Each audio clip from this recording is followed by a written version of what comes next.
Good evening, everyone. I would like to call the Committee of the Whole meeting to order. Today is Monday, April 12th, 2010. And at this time, if we could all stand for the Pledge of Allegiance, please. Pledge allegiance to the flag of the United States of America, to the republic of the United States, one nation, indivisible, liberty and justice for all. And to make this meeting official and establish a quorum, I'd ask Clerk Patty Spencer to call the roll, please. Gudenkauf. Here. Pezza. Here. Shea. Here. Leader. Here. Rose. Here. Graham. Here. Hipskin. Here. York. Here. Nybo. Here. Healy. Here. Morley. Here. Kennedy. Here. Mulliner. Here. Wagner. Here. 14 present, 0 absent.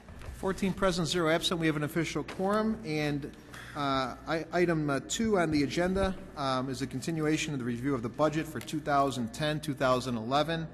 I turn it over to our fearless leader, Mr. Borchard, who is working diligently with staff to help us achieve a balanced budget. And Mr. Borchard, take it away, sir. Thank you, Mr. Mayor.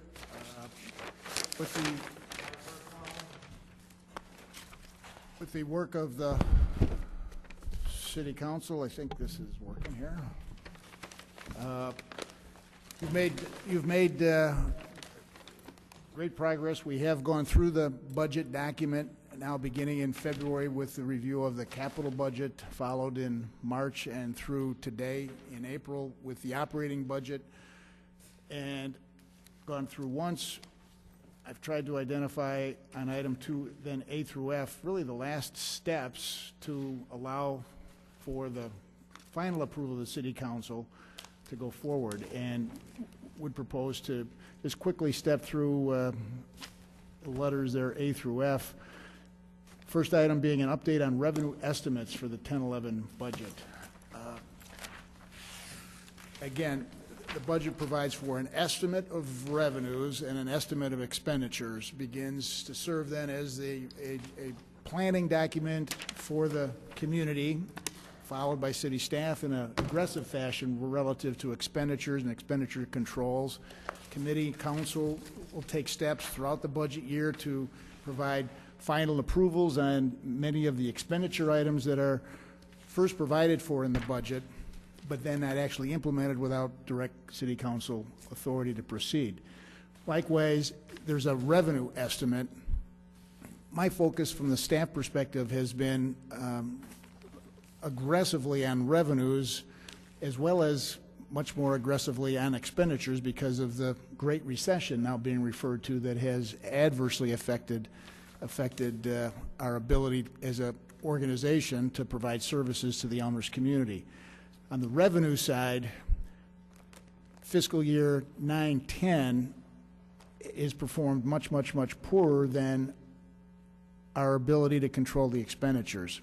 You'll find at the end of fiscal 9-10, actual versus budget, our expenditures will be less than what was budgeted for expenditures. Unfortunately, on the revenue side, revenue receipts are way under what was anticipated on revenues. Nearly all of those revenue shortfalls were not the fault of anybody in the city of Elmhurst. It was the Great Recession. The recession has so significantly reduced sales tax receipts, income tax receipts, motor fuel tax receipts, those revenues that prop up and support the city's budget. Update on revenue estimates for 10-11. Mr. Trozine and Marilyn Gaston have provided an estimate. You've reviewed that estimate. That estimate was based on the best look forward they could identify with help from others on staff, the mayor from his perspective relative to General Assembly and State of Illinois and his knowledge of what's happening in Springfield. We made that estimate back in January and February. As you recall, you received this budget in March. We've now taken a look through the actual receipts of March and of receipts to date in April, and from my perspective, report to you the good news that we believe that on the general fund revenues that are projected, they are as reasonably close to what one would anticipate as we can at this point. So no change. We're not reporting any change on those revenue estimates, which again, the revenues have been continuing to decrease so aggressively. We're really pleased to say that as we're looking now with the fiscal year of 10-11 beginning in 3 weeks, the revenue estimates are pretty solid. They can change. We don't control some of those. In fact, most of those. But those that we do control, we will control. The bulk of those revenue estimates, though, are not city control. So good news there. Summary of budget reduction. I've had a number of calls, actually, and some email correspondence to the mayor's office, the manager's office, that continues to ask, why hasn't the city cut the budget? I wanted to just make sure for the community perspective, I know the city council knows that the budget's been cut. The budget's been cut aggressively and significantly. Would point to page 401 and 402 of the budget document. Again, the budget is on the city website. You can look at it in its totality, page by page, as you wish. Don't intend to review all of 401 and 402, but this lists a lot of budget reductions that total over $2.2 million in reductions in the general fund.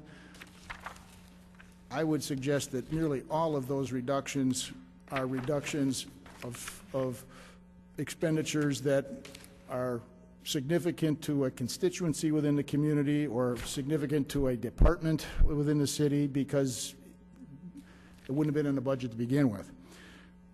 And then in addition, to allow for other areas of the general fund to continue to provide services, the staff has recommended that the use of the capital improvement fund be used more generously to support, again, the general fund.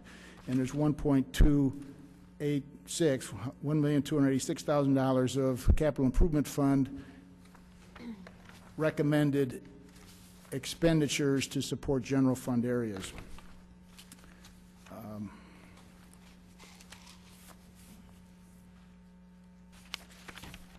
I think that's significant, and from a general fund, just a general fund, that's a staffing reduction that adds up to 10 positions. There's another position that will be vacant upon the retirement of Mr. Stryker that we have understood and we're planning on in our staff adjustment and restaffing plan. Provides for some shifting of staff, but not replacing that position in the general fund. So for fiscal year 10-11, there'll be 11 positions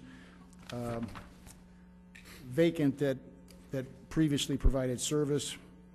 There's currently some additional positions vacant, but they're not intended to stay vacant. Those are in the area of the police department and also in the area of information technology. But for the short term, we've got a number of vacant positions. From a budget reduction, I'm disappointed to report that as a result of our negotiations with the Public Works Department, the city manager had to send notice that as a result of the desire of the Public Works Union Group to not negotiate with the city relative to their contract, to allow this budget to work, the budget plan that you have, which provides for a flat progression of wage adjustments, which is the market for governmental employees in this area. The Public Works Group has opted to not negotiate that, as indicated their commitment to accept their otherwise pay increase that resulted in the notice that 5 positions will need to be terminated to allow the bottom line impact to the city's budget to be zero. So folks will be getting a raise in Public Works, but 5 employees will be forced to be let go to make the impact on the budget 0. Fortunately, the services provided by those 5 employees will not be services that the city will enjoy. We'll just be paying 0 increase in the expenditures of Public Works, but individuals will be receiving what their otherwise contracted wage adjustment allows them, and will be needing to redistribute work as best we can, but 5 positions will be not there, in addition to the positions that are vacant. Those positions targeted are, as our budget document identifies, core critical. We're doing core work and critical work and infrastructure necessary work first. The area of the reductions will be in forestry, because it's not as core as our street maintenance or as our water supply or sewer collection or emergency police and fire protection. Staff recommendations for future committee council consideration. Page 7 of the budget transmittal letter identified a number of recommendations. We would emphasize that these areas continue to be looked at. The budget is based on 2 revenues which are in the control of the City Council. From my perspective, they were suggested or recommended by the last summer task force that suggested that service fees be applied, specifically recommended a motor fuel tax be applied. We've done a preliminary review in the Finance Committee of that motor fuel tax. There was some support for a $0.015 motor fuel tax at the time the budget was being prepared, which is less than the task force recommended. That $0.015 service fee for motor fuel tax purchases, which would be a home rule application controlled by the city, is provided for in the budget from a revenue perspective. So it is estimated to be about $250,000. That needs to be considered by the City Council. If not approved for the budget to be balanced, which it currently is, there would need to be a different source of revenue to $250,000 or a expenditure reduction of $250,000. Likewise, an adjustment in fees for rubbish collection is in the budget that amounts to about $115,000. That's at the Public Works Committee. They've reviewed it. They're waiting to review really the outcome of the council's review of the budget. From a staff perspective, again, the budget, to be clear, anticipates the approval of the motor fuel tax at $250, the approval of service fees for rubbish collection of $115. Absent that, there needs to be, again, a balance applied by reducing the budget somewhere else or finding another revenue source. Other revenues which are not in the budget but would just review in a quick fashion. Don't anticipate any action this evening by the City Council, but we have observed from a city staff perspective a lot of folks in the same scenario that we're in, and maybe in company, misery enjoys company, but other cities, other villages throughout the Illinois region, throughout the United States are doing just what Elmhurst is doing, looking at all of its areas of service, looking at all of its areas of revenues and making adjustments. A lot of cuts and a lot of adjustments in revenues. In that category of other possible adjustments in revenue, all of which would be, I believe, in the category of if you use the service, you pay for the service or pay a little more for the service. These are areas where Elmhurst is providing services, and Elmhurst is not currently charging a service fee or charging what others have identified would be reasonable amounts for this service. And they are in utility tax. Elmhurst does have a number of utility taxes, but Elmhurst is not providing the maximum rate on utility taxes for gas, electric, and presently provide no utility tax on water. Many communities are providing utility tax max on all those areas of utilities. In the police department, they do a lot of booking of individuals. Certain jurisdictions are now providing a fee for booking.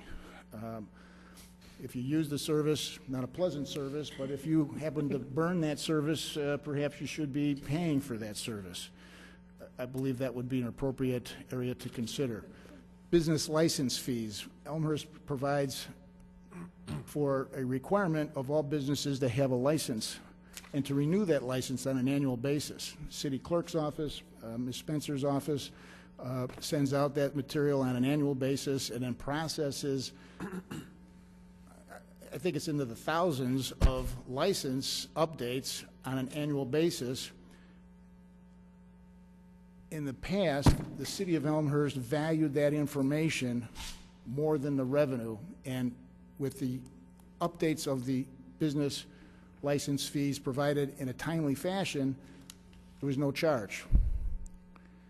That information is very valuable, and the city was able to absorb the cost of collecting that information with the generous revenues that were provided in the old ways with sales tax and income tax and the other fees that have significantly dried up.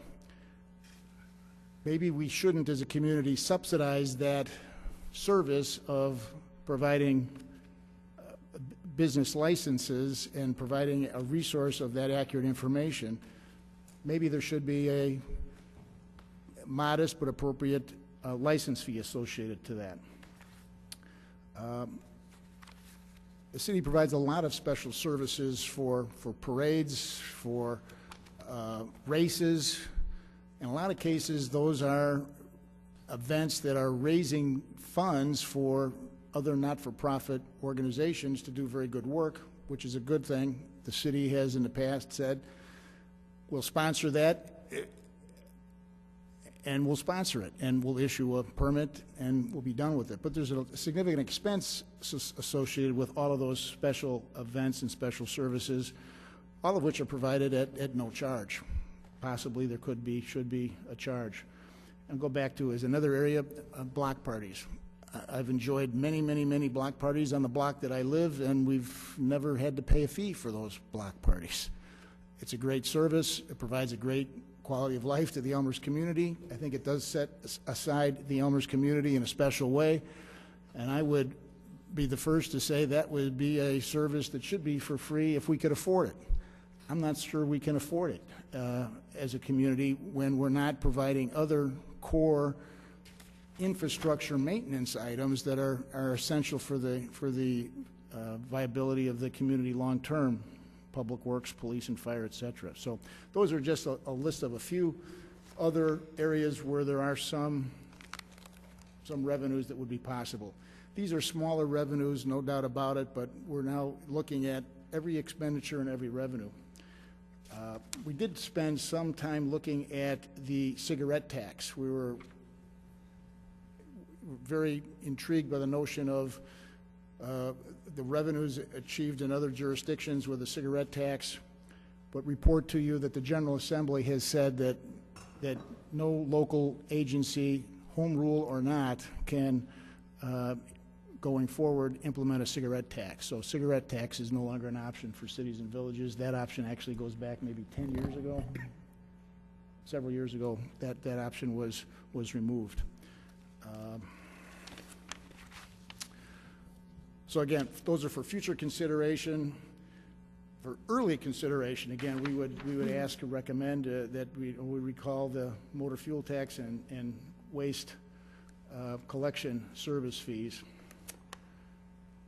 Now, as Mayor DeCiani reported earlier, upon completing the budget, we'll go back and review those items that were circled for a second review.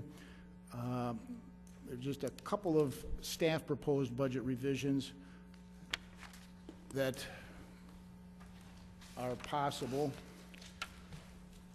On page 140, the forestry budget, it is now recommended that the injection program for disease prevention of elm trees, in that it's not clearly a viable cure or prevention, is not worth the $20,000 expenditure, and would recommend that, and it's our staff position, that that line on page 140, 3091, $20,000 go to zero. What page is That's it? page, I'm sorry, page 148. I think that page is incorrect. Page 148. 148. 48. Bottom of my snowman was a pink blob, so it looked like a zero. 148. Line 3091, that 20,000 should go to zero, and the 20,000 should be added to salt purchases. Also, on page 144, there's a guardrail account, 4020, at $10,000. It's recommended that be reduced to $2,500. Mr. Borcher, could you say that again? Yeah, so, can you go back to the salt? Where is this, is the salt on 148 too? Salt is on page 146. So tree injections is going to go over to salt, correct? Right. Okay. So the salt account goes to 255 then? Salt plus the 7,500 from the guardrail account goes to 262,500, which is just a little bit less than the bid amount for 4,000 tons, which I know is the target for the Public Works Committee. Excuse me. Can I just clarify, you're saying that because, I just want to make sure I understood that the Dutch elm disease injections don't really work? There have been a series of years where the injection program has been applied to provide for a greater opportunity for the elm tree to not get Dutch elm disease. Our research, which was continuing, showed that there was a negligible difference from a tree injected to a tree not injected. So just in these difficult times, hard to recommend we continue on to do that service. The staff consensus approved or consented to from a perspective of the Public Works Committee, so it would now be a staff recommendation. I believe actually the Public Works Committee offered a committee report that the bids for injection be rejected and the program discontinued, and staff agrees with that. Particularly now, several weeks later, where the forestry divisions will be with 5 less staff folks, so there'll need to be other reductions in actually the elm tree control program without that staff. Mr. Borcher, could you tell us the page number that the guardrail account is on?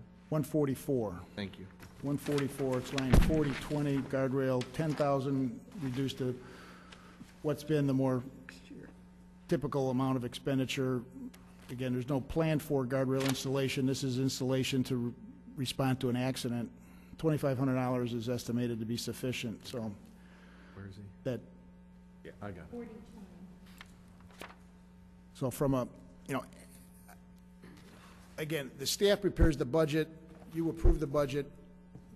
We've made these budget changes. These changes will be on the budget document that you would get presumably when you wish for it, when you're ready for it. Presumably that it could be as soon as next Monday night. So the changes that we've announced, we're making on our document that will go to Mr. Storino in his office as they prepare the ordinance.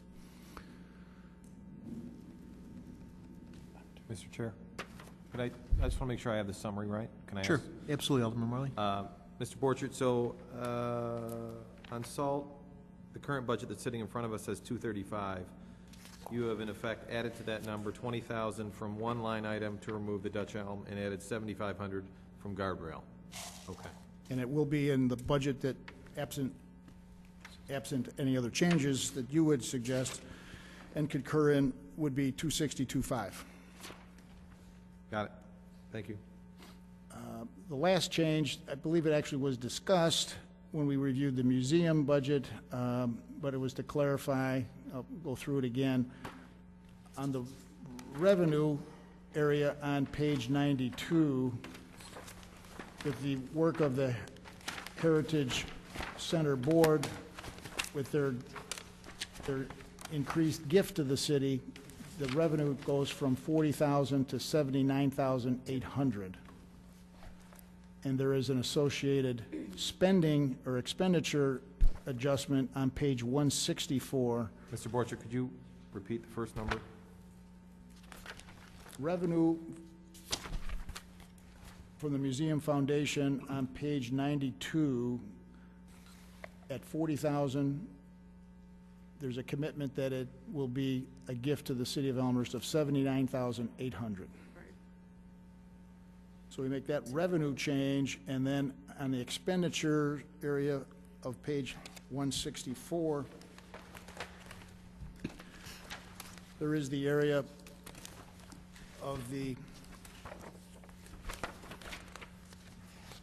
line 6039 there, Elmhurst Historical Municipal Fund endowment. That endowment was 35? incorrectly shown at 35,000. With that gift from the museum, it goes to 74,800, and then there's 5,000 that is added to on page 162, line 3012, the consultant fee. 163. Consultant fee has been changed already. There's 5,000 there out of the 79.8. You can see the consultant fee at 15,000. 5,000 of that is from the $79,800 gift. Take the 5,000 away, the line should be at 74,800. That's shown at 35,000. Okay? Consulting fee stay at 15 then? Yes. Okay. Those were the staff limited number of corrections or changes we would report to you. If you're ready, we would propose we go to the next line, which is to review the circled items.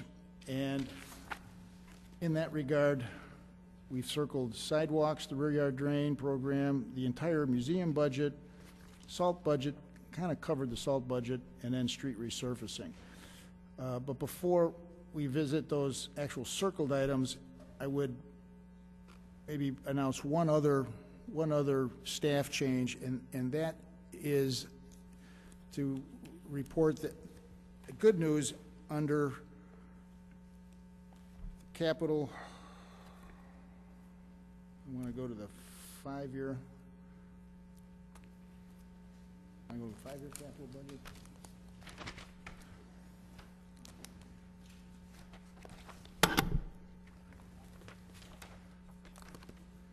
On page CEB 5, so that's in the back under the 5-year capital expenditure budget tab. CEB 5. Is that under supplemental information, Mr. Borchard? 5-year.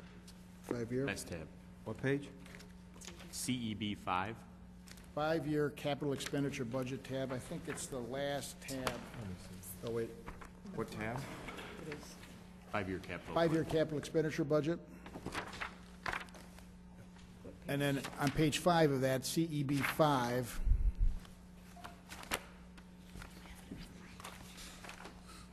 projected 5-year on 1011, kind of in the middle of the page there. There's a little D to the right.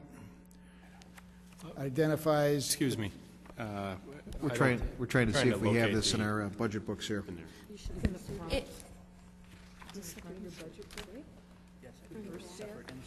If I may, we received the capital budget quite a bit earlier than we did the. Separately, and if you didn't put You it- received it separately, so if you didn't add it into Put it your in your binder, book, you you might may not not have have it. Should be the first. I'll stick with yours. Where would that have been put in? What is it, CEB 5? CEB 5, CEB 5?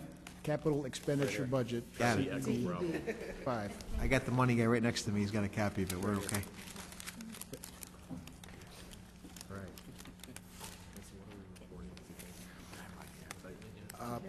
This is, I think significant and good news.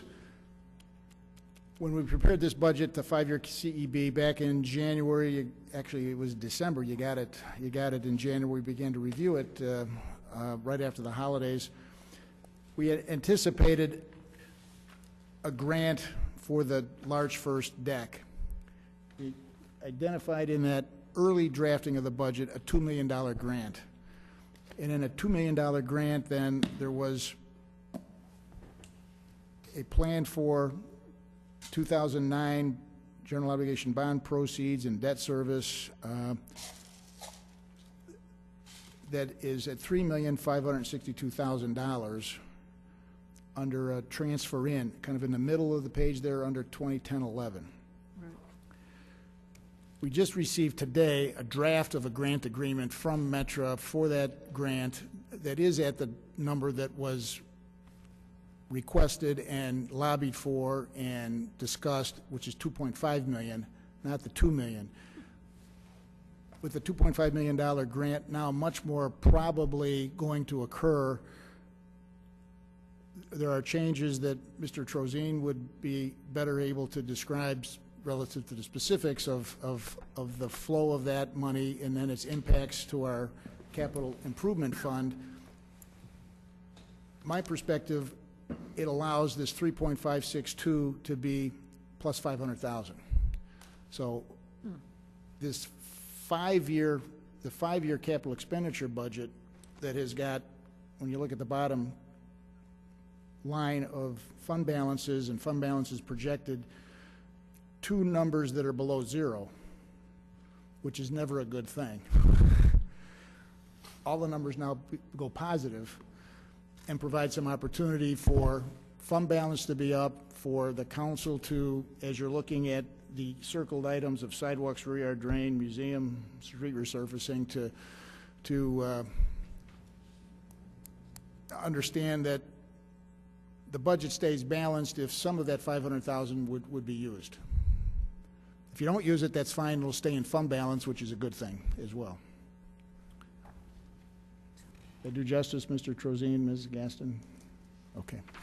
So from our strategic perspective of doing our budget and expenditures going forward, that's what we have to report, and would yield to the council's discussion on those circled items of sidewalks, rear yard drain, museum, and street resurfacing. From a staff perspective, I know the council had discussion. You had a commitment amongst yourselves. You wanted to circle them, go back to them. I have reviewed those items from a staff perspective, reviewed them with the department heads involved, and I feel comfortable and confident and recommend again to you that the budget is, I think, defendable. It's appropriate. We're properly doing the majors and doing justice to some of the minors, keeping most of our services intact.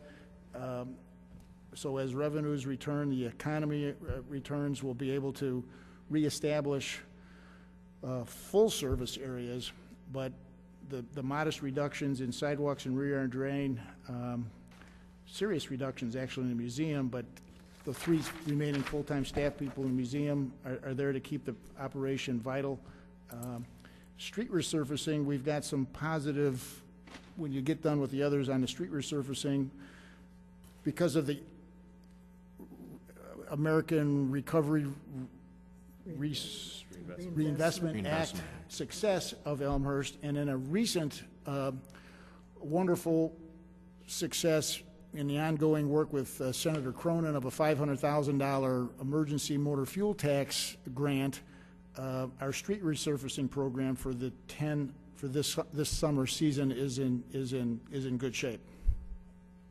Very good.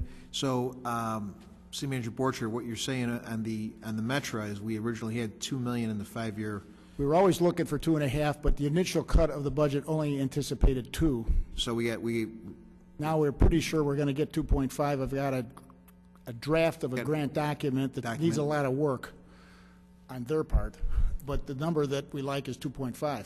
Perfect. So that will help us, hopefully, we could utilize these dollars for some of these circle backs that we have that, That would be, I know we have a lot of I know, I've aldermen explained looking to for the- sidewalks and yeah, to the- rear yard drains yeah, and, I think generally to the council and to the, I know the finance committee, to the mayor, from a separation of responsibilities and a check and balance from the operating perspective, our fund balance in the general fund is at such a level that on an operational level, we really can't allow more to be taken from fund balance going forward. We're already very significantly stretched and sometimes needing to move funds from an account to another account so that accounts payable doesn't go below zero. sure. But with this $500,000, we're balanced, and now there's $500,000 more. So yes, if there was a desire of the majority of the council, and I would say the majority would need to be 8 of the council, everybody's here, so that works out perfect tonight. Then that can happen.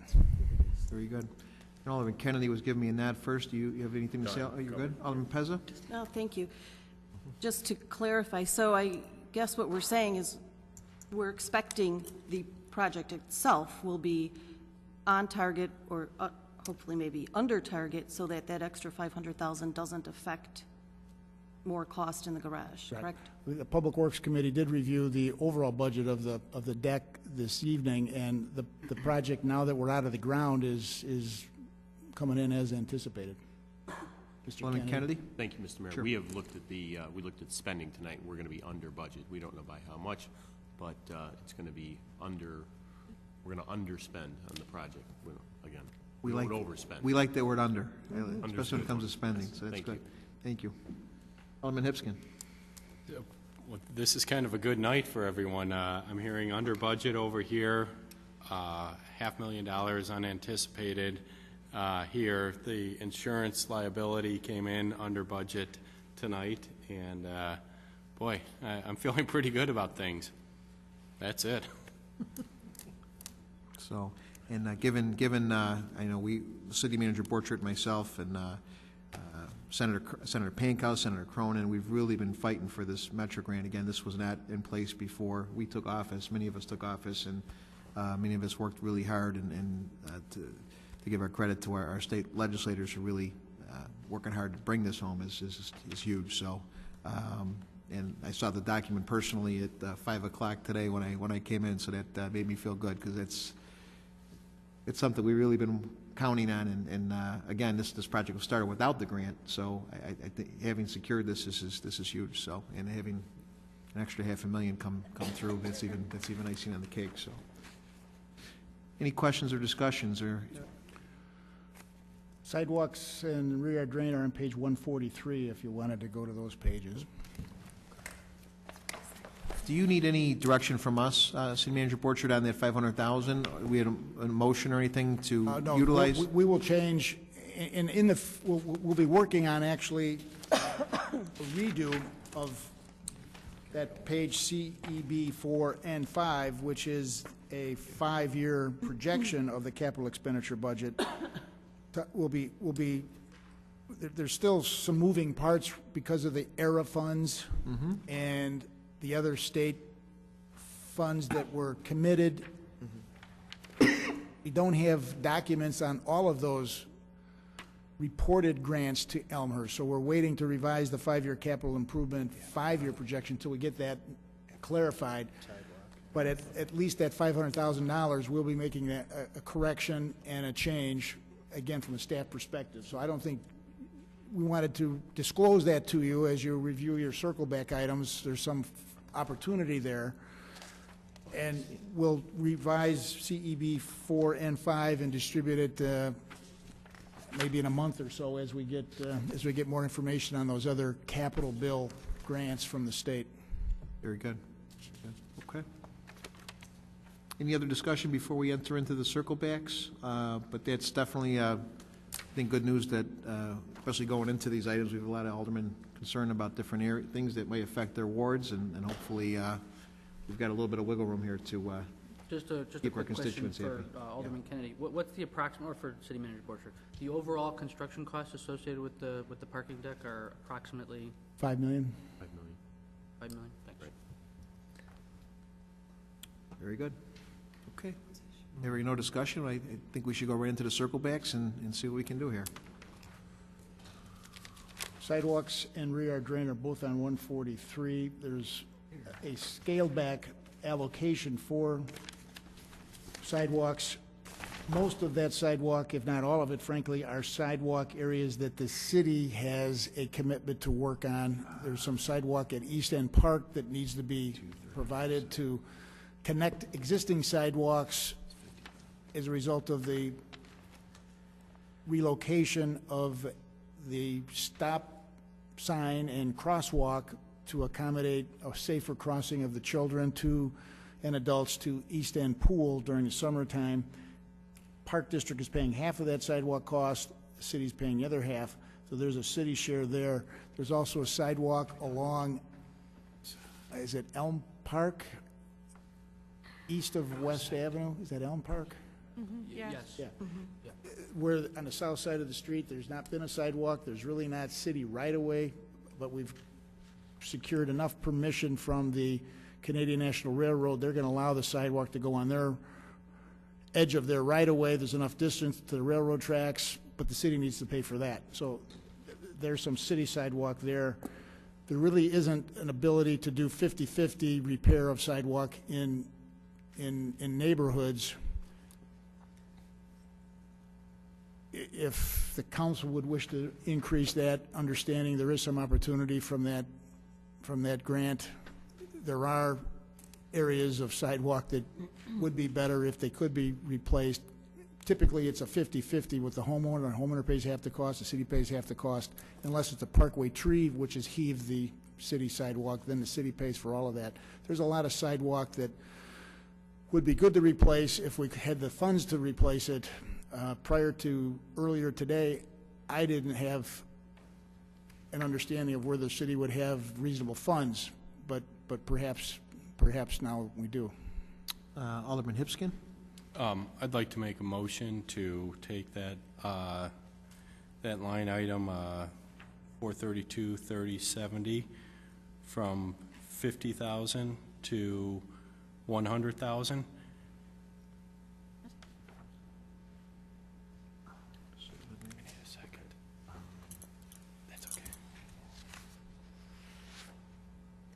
All right, and do we have a second? Alderman Gutenkopf with a second. Any discussion? Alderman Rose. Yeah, I do have some discussion, and it's clarification. I think this is under this same motion. If we do that, did you say earlier that any new sidewalks would not be included under 432-3070? Right. That's no new sidewalks. Yeah, new sidewalks are not provided. This is the sidewalk for repair, and in that, at least heretofore, there wasn't, from my perspective, an ability to budget for repairs. There was no way, from my perspective, again, a desire to budget for new if we can't repair what we've got. So we postponed any contribution to new sidewalk in this budget. New sidewalk would be under that capital projects. Yeah, it's under capital.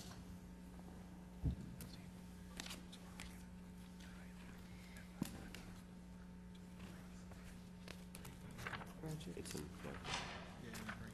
New sidewalk would be on page 161, Marilyn. No, it's not.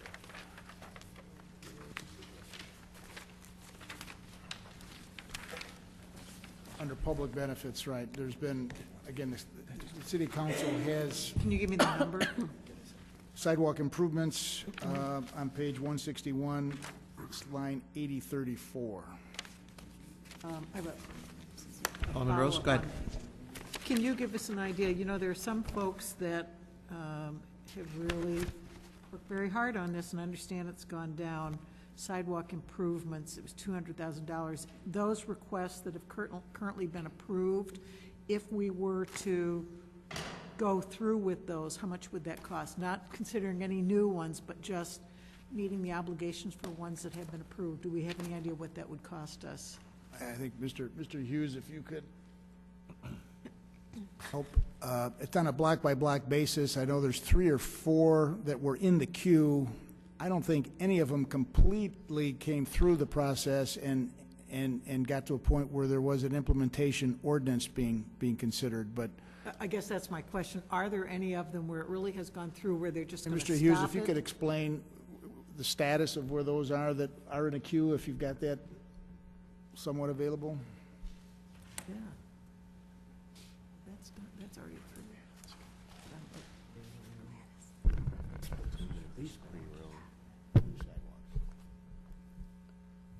We had basically 3 sidewalks that were in the queue: Crockett, South Side, Comstock, North Side. Both of those are Garden to West, and Howard, Lake Street frontage to Armitage,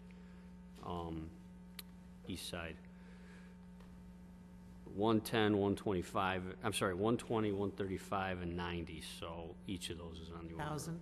Yeah, 100,000, sorry, yes. Thank you. So that's the total, right? That's total construction cost. So the cost to the city, let's just take the one that's near and dear to my heart, the Howard Street one, because those folks have been trying for this for a long time.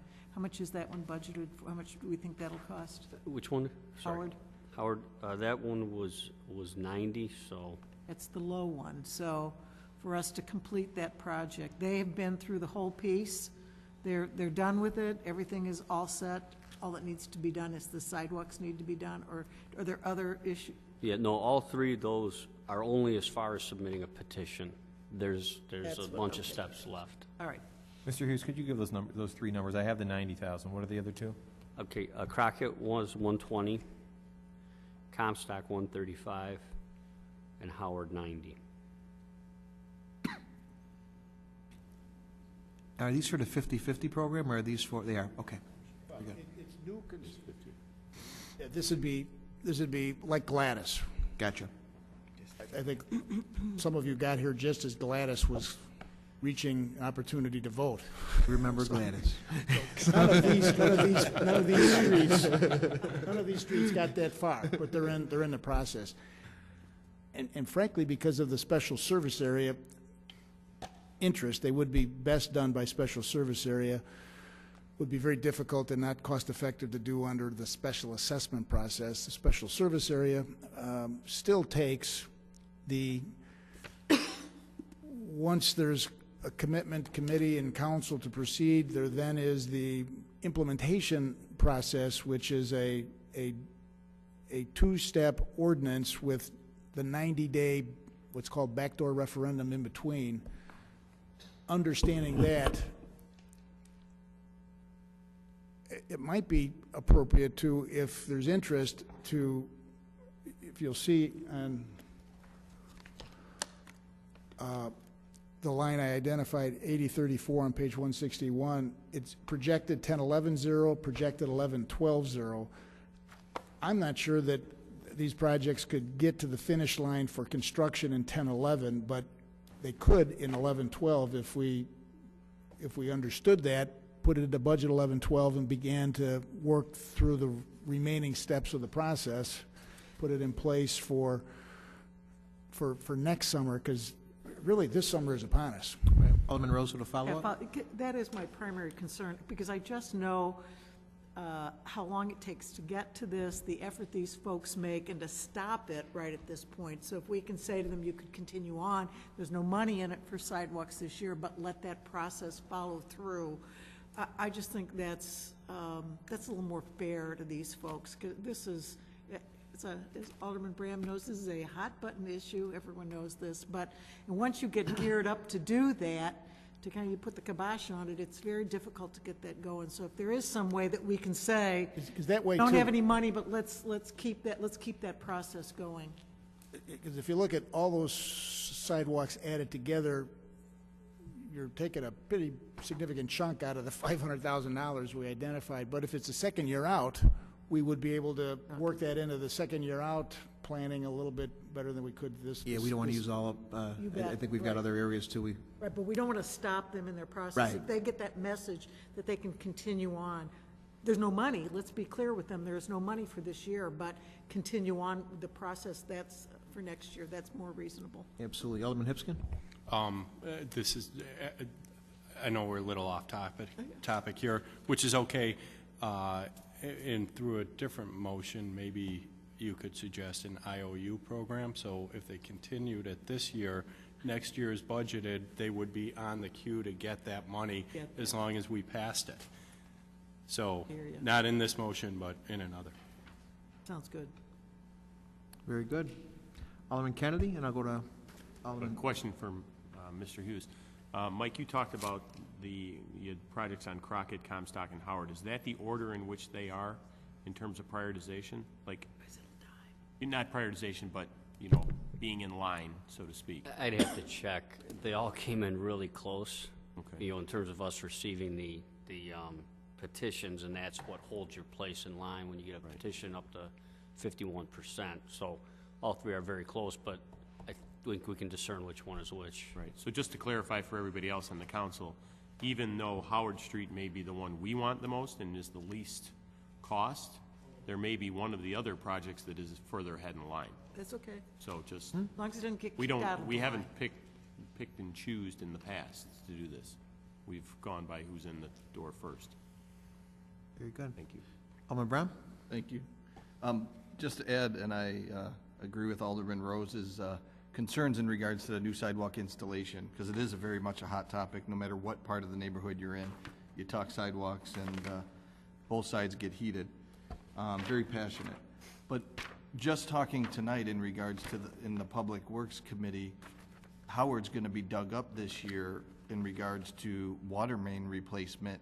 So even though the order of events might have been neck and neck in regards to those three, you're there, you're digging up the parkway, because it was mentioned that you're not digging up the street, you're digging up the parkway. That's the first step of installing a sidewalk, is digging up the parkway. So it would be a shame to put new sod back down and a year later dig up that same sod to install sidewalks, potentially, depending on the council's will. So I just want to throw that out there for consideration. If we do implement any funds for this year, I would encourage Howard, because the economy of scale of being there and digging up the parkway already this year, why not lay it with sidewalk compared to lay it with sod? It just makes sense to me. But we would coordinate that. I've got to check which side we're planning to go down with the water main, 'cause this is only the east side. I'm not sure which side we're going to be on, but if it is, we'll bring it back up as something to consider. Okay, I thought it was mentioned already that it was the east side, so I might have been jumping there a little. Okay, thank you.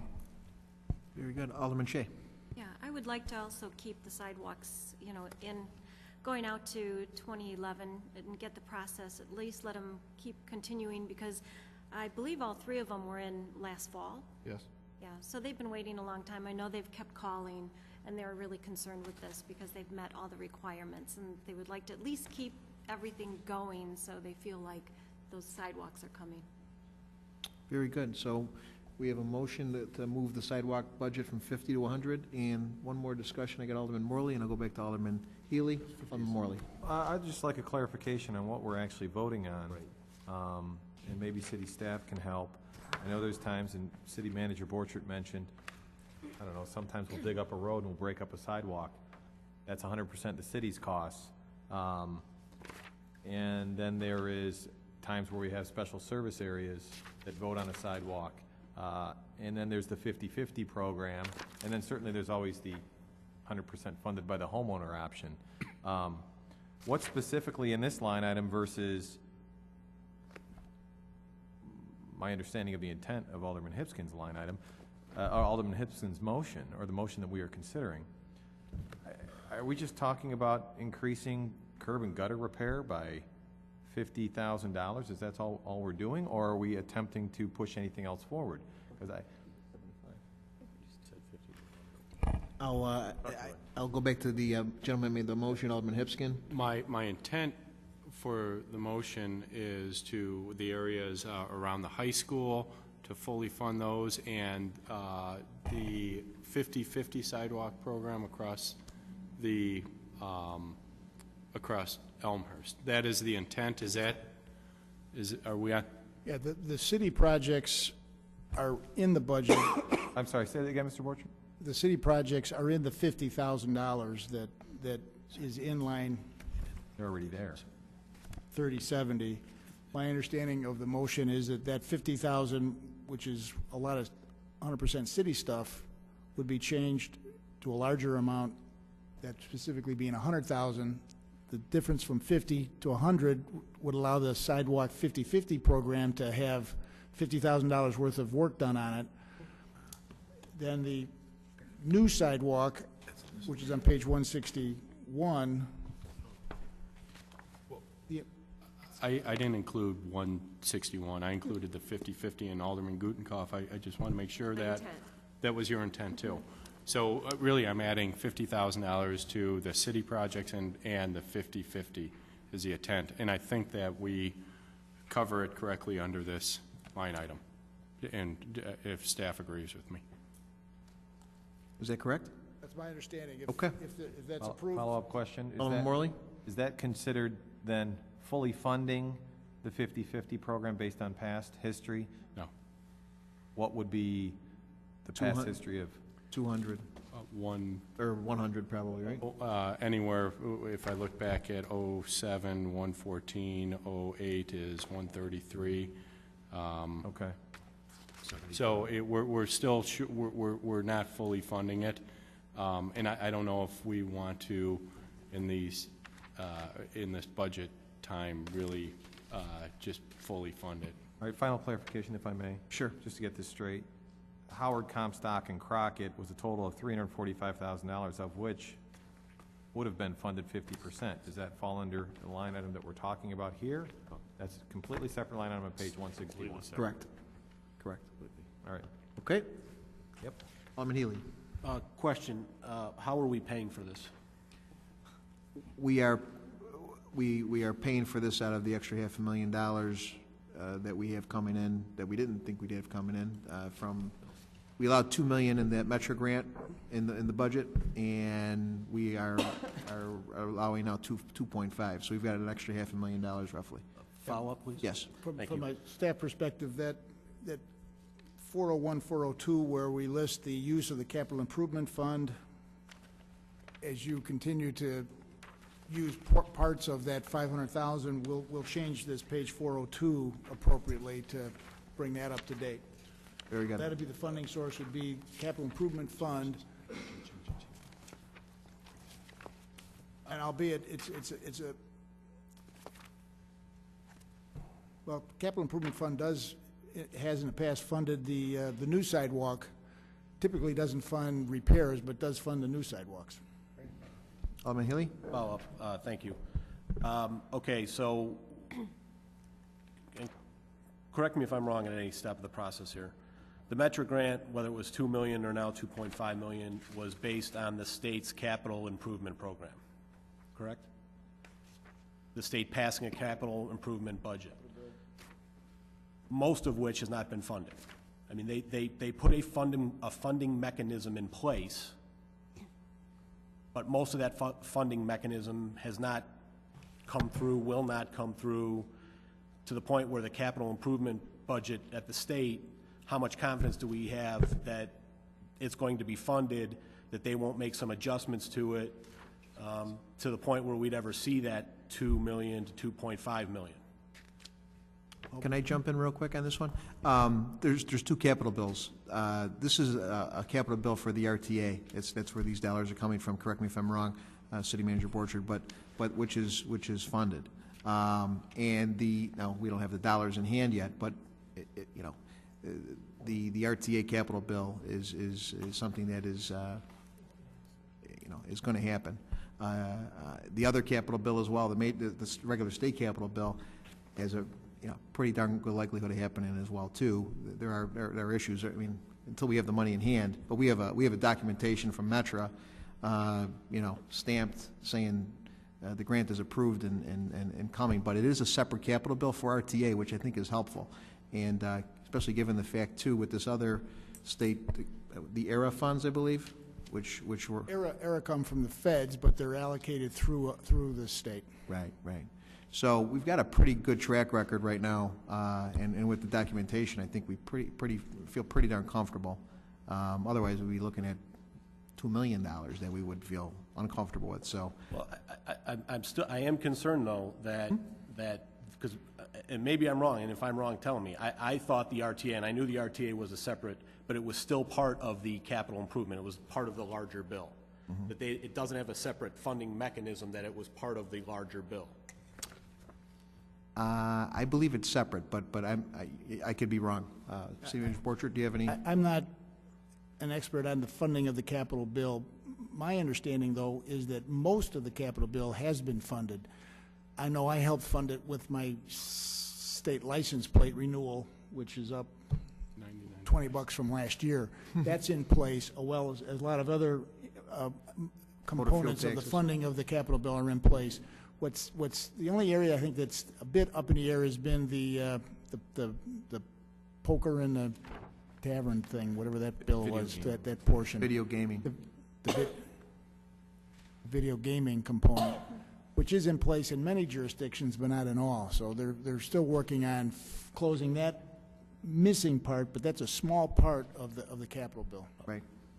Alderman Healy? And one last follow-up, and I have concerns over the $2 or $2.5 million. The bigger concern, though, is we are now spending $500,000 that we found out about today.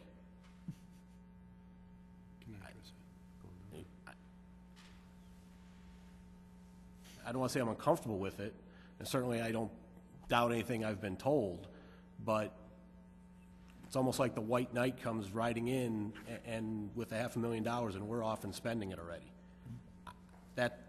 And this is absolutely nothing against sidewalks, because I think sidewalks are needed. I'm very concerned about how we're funding it, and more importantly, we're spending $500,000, or we're already starting to spend $500,000 that we found out about today. So I have concerns about how we're going to pay for this, not what we're going to pay for, because I would be in support of sidewalks. I have concerns about how we're going to pay for it. Thank you. Very good. Thank you. Alderman Hipskin? If I can respond to that, I appreciate your fiscal concern. So we're on a motion right now to up the budget. If something like that were to come in, we'd have to reevaluate this line item and other line items. That's one portion. So we're just because we're passing the budget for it doesn't mean we're completely obligated to it. So that's one thing. So if something were to happen, this would probably be one of the first line items we all raise our hand on, number one.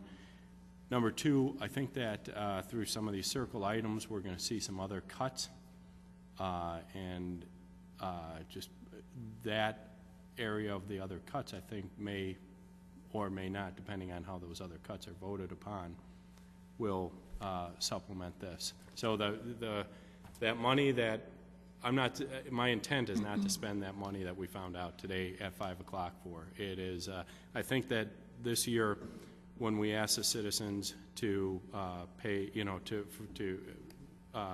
would they support the levy, and wholeheartedly, the commission supported it.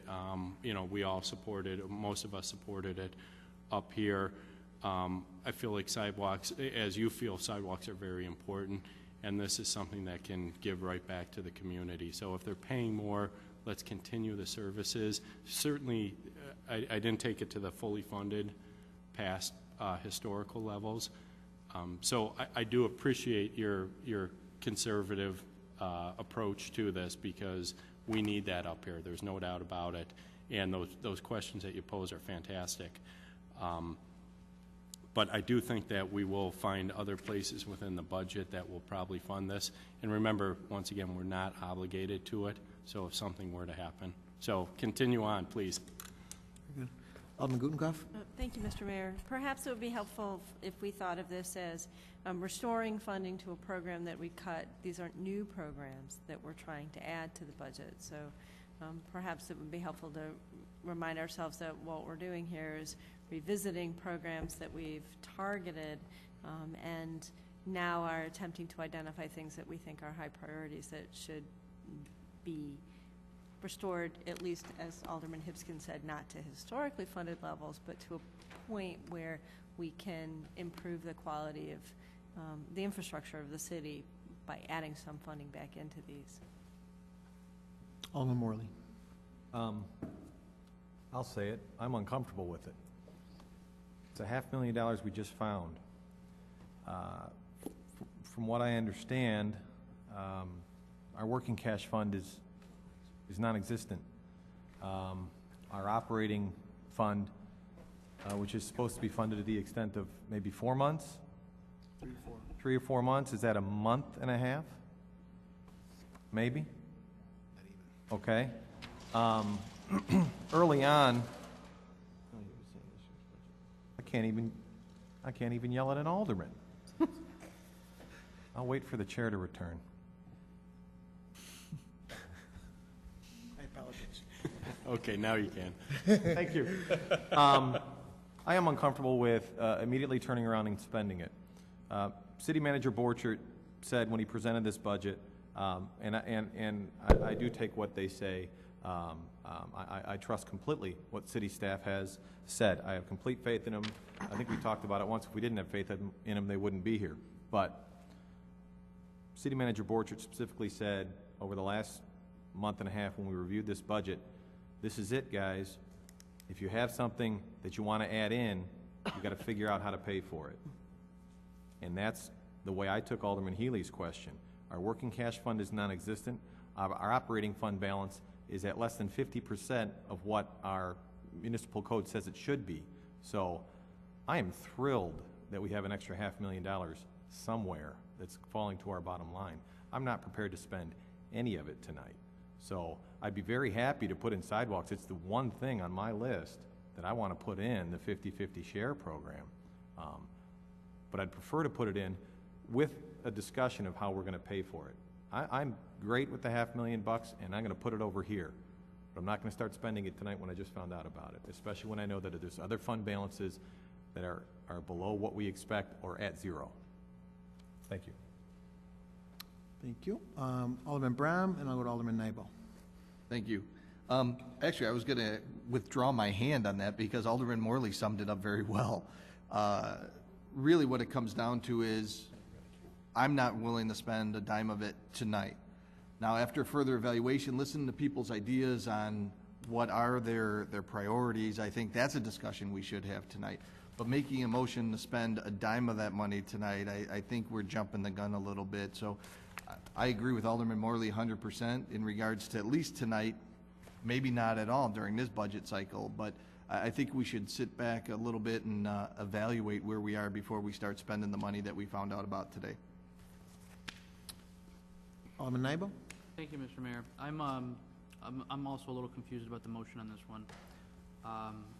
The motion is to increase a line item from 50,000 to 100,000, and that's on page 143.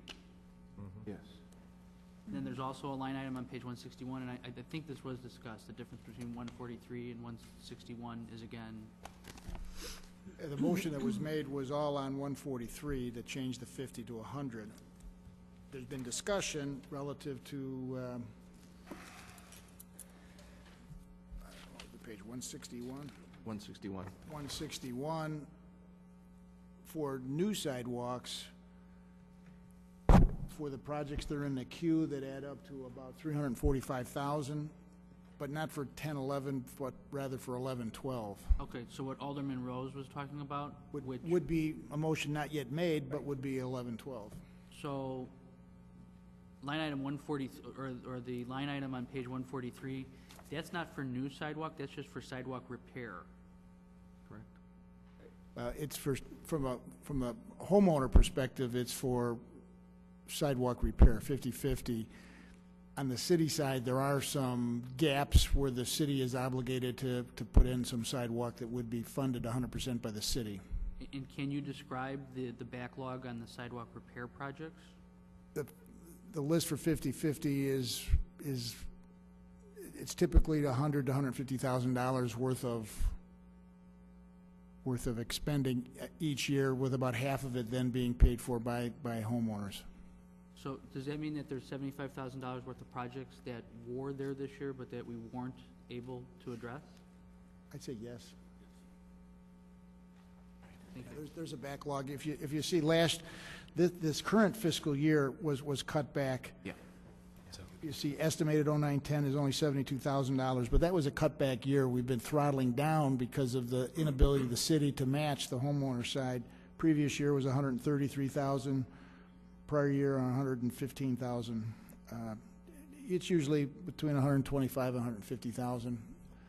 Final comment. I mean, just my observation, and I've only been up here for 3 years, 3.5 years, I don't know exactly.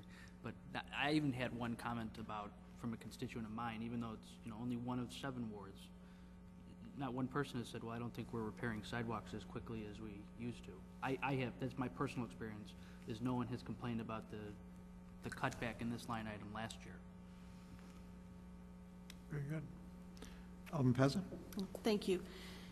I 100% agree with Alderman Healy and Morley, and I'm looking at, I'm looking at it as a gift, and I think we should take advantage of the gift. And I remember Alderman Hipskin spoke of rainy days and sunny days, and these are definitely rainy days, and I think we should keep it in our rainy day fund.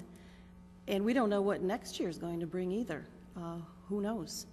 So, I'm thinking out loud here, but Alderman Morley at our last meeting mentioned trees versus sidewalks.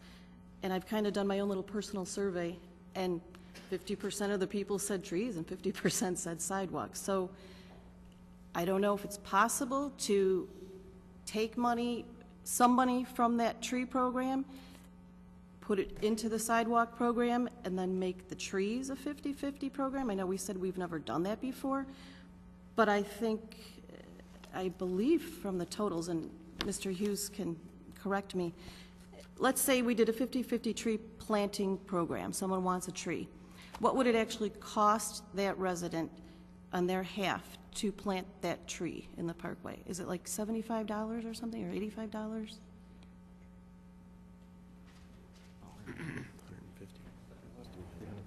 Yeah, $200 to $250 buys the tree, and it's about $50 to plant the tree. Tree planting is a program, unlike the sidewalks, where there's a backlog, and with the construction season you can proceed. With the tree planting, you really need to start a tree planting program in the fall to plan for the trees to be purchased during the winter, early spring, so you've got them, and then line up an installation contractor for the summer season. So to change our tree planting program wouldn't be, my perspective, easy to do. We could reduce the planting, but we've already purchased trees for this year. So I think here we're talking about maybe next year. But if it became a 50-50 program, you could still plant the trees. But you're saying maybe people wouldn't then want to split the cost.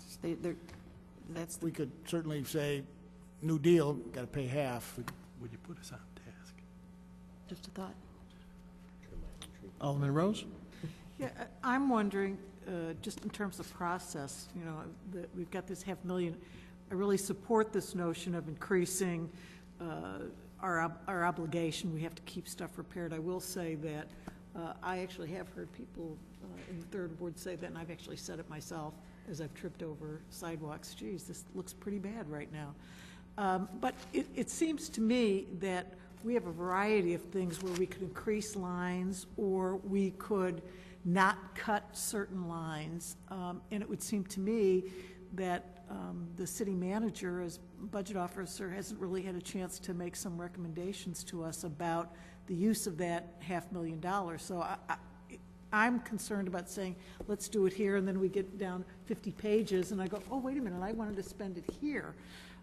So I guess I'm wondering if it makes more sense that we get some idea about how that could be dispersed in terms, I think Alderman Gutenkopf is correct, some of that is, you know, should we restore certain things? Should we not cut certain things? There's been lots of discussion about that.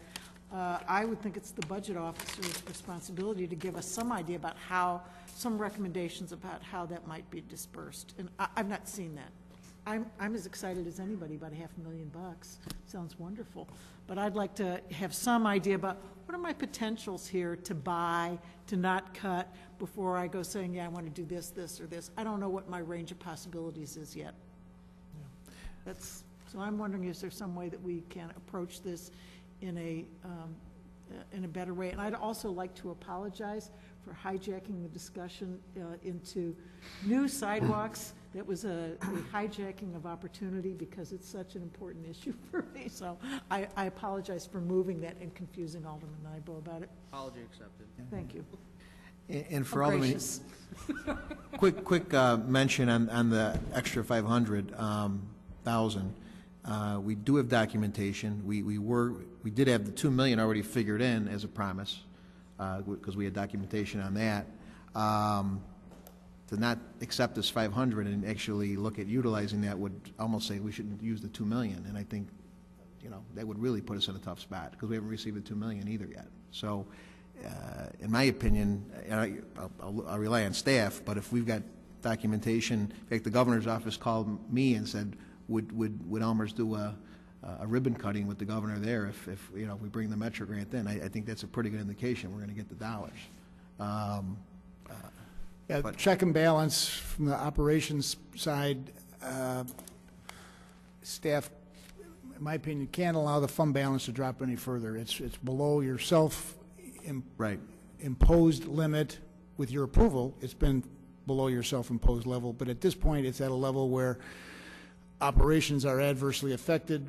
We're actually looking at what's on the accounts payable and what's on the payroll and what's the balance in the account.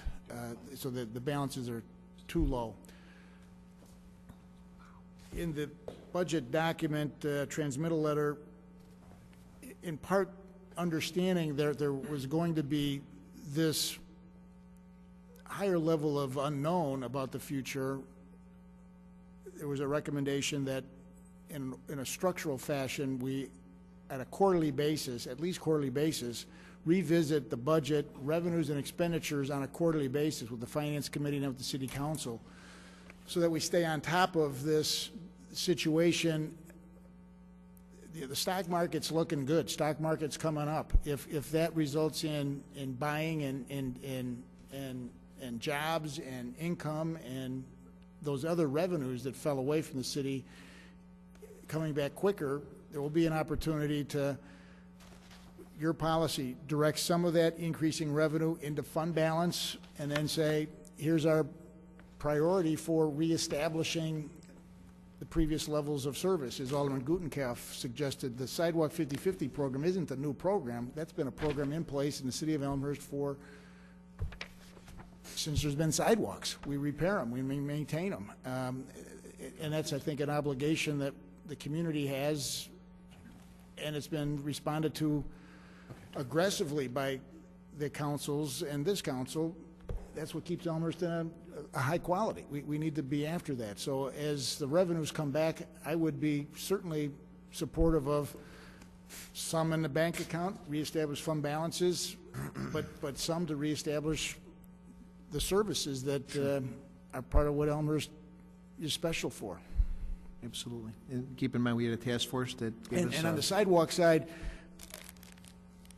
if your direction would be to process projects that we may not have for new work, the ability to do a special service area and finance it this construction season, but we could begin to move the paperwork again with your authority, understanding that there's not a firm commitment on the financing yet, but we're getting it to the real end of the line. I didn't want to misrepresent to individuals that are working hard that if they get to the next position that they've got a commitment, because we didn't have that financial commitment. That'd be my recommendation, I guess, that you direct staff to move these folks through, let them know more about what the sidewalk project is, explain the project, the details specific, and then as Alderman Bram suggested, where there is the potential of another infrastructure project along with the sidewalk project, coordinate the two so that we don't step on the one with the prior. And on the sidewalk program, 50/50, we could wait a month and take another look at things and then decide. Sidewalk work, you can start that on a Tuesday after the city council says authorization is now approved for X relative to sidewalk work. We got the file, we got the list, we've got the people to contact. So if we don't pass it now, we can pass it a month or two down the road when the grant comes in, et cetera. So We're lining up, I'm not sure if we've got a sidewalk contractor yet, but we will be if we don't for this construction season. Okay, very good. Just keep in mind the task force that we put together, 26 members, 25 to 1 was the vote. They saw the dollar amount from the grant in the figures. They didn't see, unfortunately, some of the sales tax deals that we're having to deal with, but they overwhelmingly said, quality service in our town. So again, these are not new programs; these are existing that we haven't been able to fund. So I know Alderman Hipskin had a hand up, or Alderman York. Yeah, I'd just like to comment. I agree with Alderman Morley's comment on the funding. I think it's important that we be sure it's here. I guess maybe in two, I'm kind of a little confused with the process, and we seem like we started on one topic and kind of gone to two or three. So I'll defer. I just want to make the comment that I wholeheartedly agree with Alderman Morley on that, and then I'd like to kind of figure out, where we are, and maybe Mr. Hibbs can help us with that. Well, I think there's one more hand, and then I'd like to call the question. Alderman Wagner. I hope I don't open a can of worms here, but does it have to be 50/50, City Manager Borsch? Could it be 60/40? Could it be 70/30? It's not exactly 50/50, but it's close to 50/50. Is the 50% range where it has some teeth that actually makes a lot more sense for, the city and the resident? Typically, it's on a just a broken square. Half the cost is shared by the property owner, the other half by the city. Sidewalk squares that go out into the city right away that cross the street, and sidewalk squares that were damaged by Parkway Tree are 100% city. But that split is, again, self-imposed, as Alderman Pezza has suggested, on tree planting. In the past, it's been, if you get a city tree, the city will maintain that, and if it dies, the city will replace it as long as there's room for a healthy tree to be replanted. Other communities aren't as generous, and perhaps for your consideration, I think that type of detail would not be best done tonight. We need to get to a point where we approve a budget, then we manage that budget going forward. But as we're managing the budget going forward, it would certainly be appropriate to revisit the funding scenarios that the city has approved in the past. They're not necessarily guaranteed to be that way forever. Maybe for this rock and a hard place we're getting through, we've got a rock and a hard place funding per formula, and when things get better and it's not a rainy day, we go back to 50/50 or 100% for trees. But no, the answer is it could be what it is as a policy, what you would like it to be. Alderman Kennedy? Thank you, Mr. Mayor. I just want to clarify for everybody before we do start to, if we're going to vote on this. This line item here for the sidewalk curb and gutter repairs. These are places where the city has deemed it necessary to make a repair, correct? And it's 100% city cost. A place where the city has deemed there needs to be new sidewalk and done that. And then the third piece of it is when a resident comes to us and would like to do a 50/50 share. Is that correct? That's correct. But okay. In that 50 for this year, as it is currently on the budget, there is no 50/50 anticipated. So there's no 50/50 share. So right now, the 50,000 that's in the budget is just for city stuff. The city stuff. The stuff we want to add new sidewalks or we want to make repairs. And so when we're talking about this has nothing to do with the proposed projects on Howard, Comstock, and Crockett. So we just need to make sure we're separating those because we talked about four different things as we went around here. So thank you very much. I have a point of order here. Alderman Leader? This is a committee of the whole, is it not? Yes. in a committee of a whole, we don't actually vote. And second of all, I have no memory of us voting on line items with the budget. And I'm looking to Alderman Mulliner, who's an expert in this thing. As I understand it, we vote on the budget as a whole. We can discuss anything, obviously, but I'm asking for some sort of clarification. We have in the past. We don't vote on individual items. We only make one vote, up or down, on the budget as a whole. So how do we come to this conclusion whether or not we are going to deal with this motion or not? Refer to city manager or go to Alderman Mulliner? My recollection, my understanding, my experience has been that we get to this point in a committee of the whole meeting, some tactic is used by the chair to come to a consensus to provide direction to staff on how to prepare the budget. And my thought would be we need a majority of the council, which would be majority of everybody that's here. If it's by consensus, the chair is in the past, previous chairs have followed what worked best for that council and that mayor. But there's nothing inappropriate with a roll call vote on a circle back item. What do we want the staff to prepare? It doesn't approve the budget. Alderman Leader is correct. This would approve your position for how the staff should revise the staff budget, which would then be wrapped into an ordinance, which Attorney Storino prepares with finance staff help to make sure the numbers are right for the next council meeting. And that's not a line-by-line vote. That's a one vote on the budget. Right. But to make sure we've got the right numbers in the lines, in the past, there have been either consensus is, as I understand it, let's do this, or make a motion. If we get a second, we'll do a vote, and what the majority directs the staff to do, the staff will do. I think given the fact that we've got individual issues, to just do one big vote, which we'll do next week, but we can kind of go through these items one by one and come to a consensus individually so that each one is determined on their own merit versus voting for the whole enchilada, so to speak, which we'll do next week. So, and given the fact that we have a motion. Sure, Alderman. So what we're saying is we are going to take a vote on whether or not we're going to go with this motion of Alderman Hipskin or not. I'm uncomfortable. It's on the floor. Yes, we have a motion and a second, so it is on the floor. Right. Then I'd like to make a statement, because I haven't spoken on this issue. I would like to make a statement. And like Alderman Healy and Alderman Morley and Alderman Pezza and Alderman Bram, I'm uncomfortable with spending money we don't have.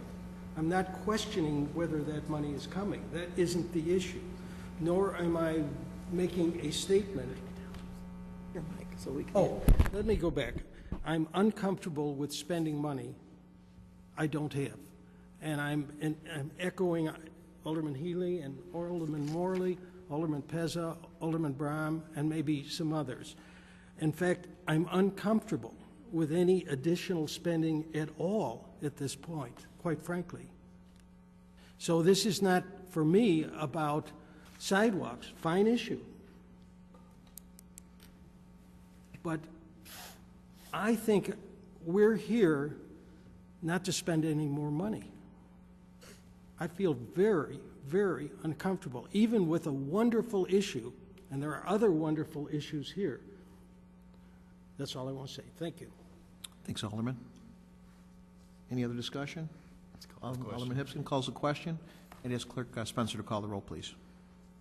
Hipskin. Aye. Gutenkopf. Aye. Pezza. No. Shea. No. Leader. No. Rose. Aye. Bram. No. York. No. Nybo. No. Healy. No. Morley. Nope. Kennedy. No. Mulliner. No. Wagner. No.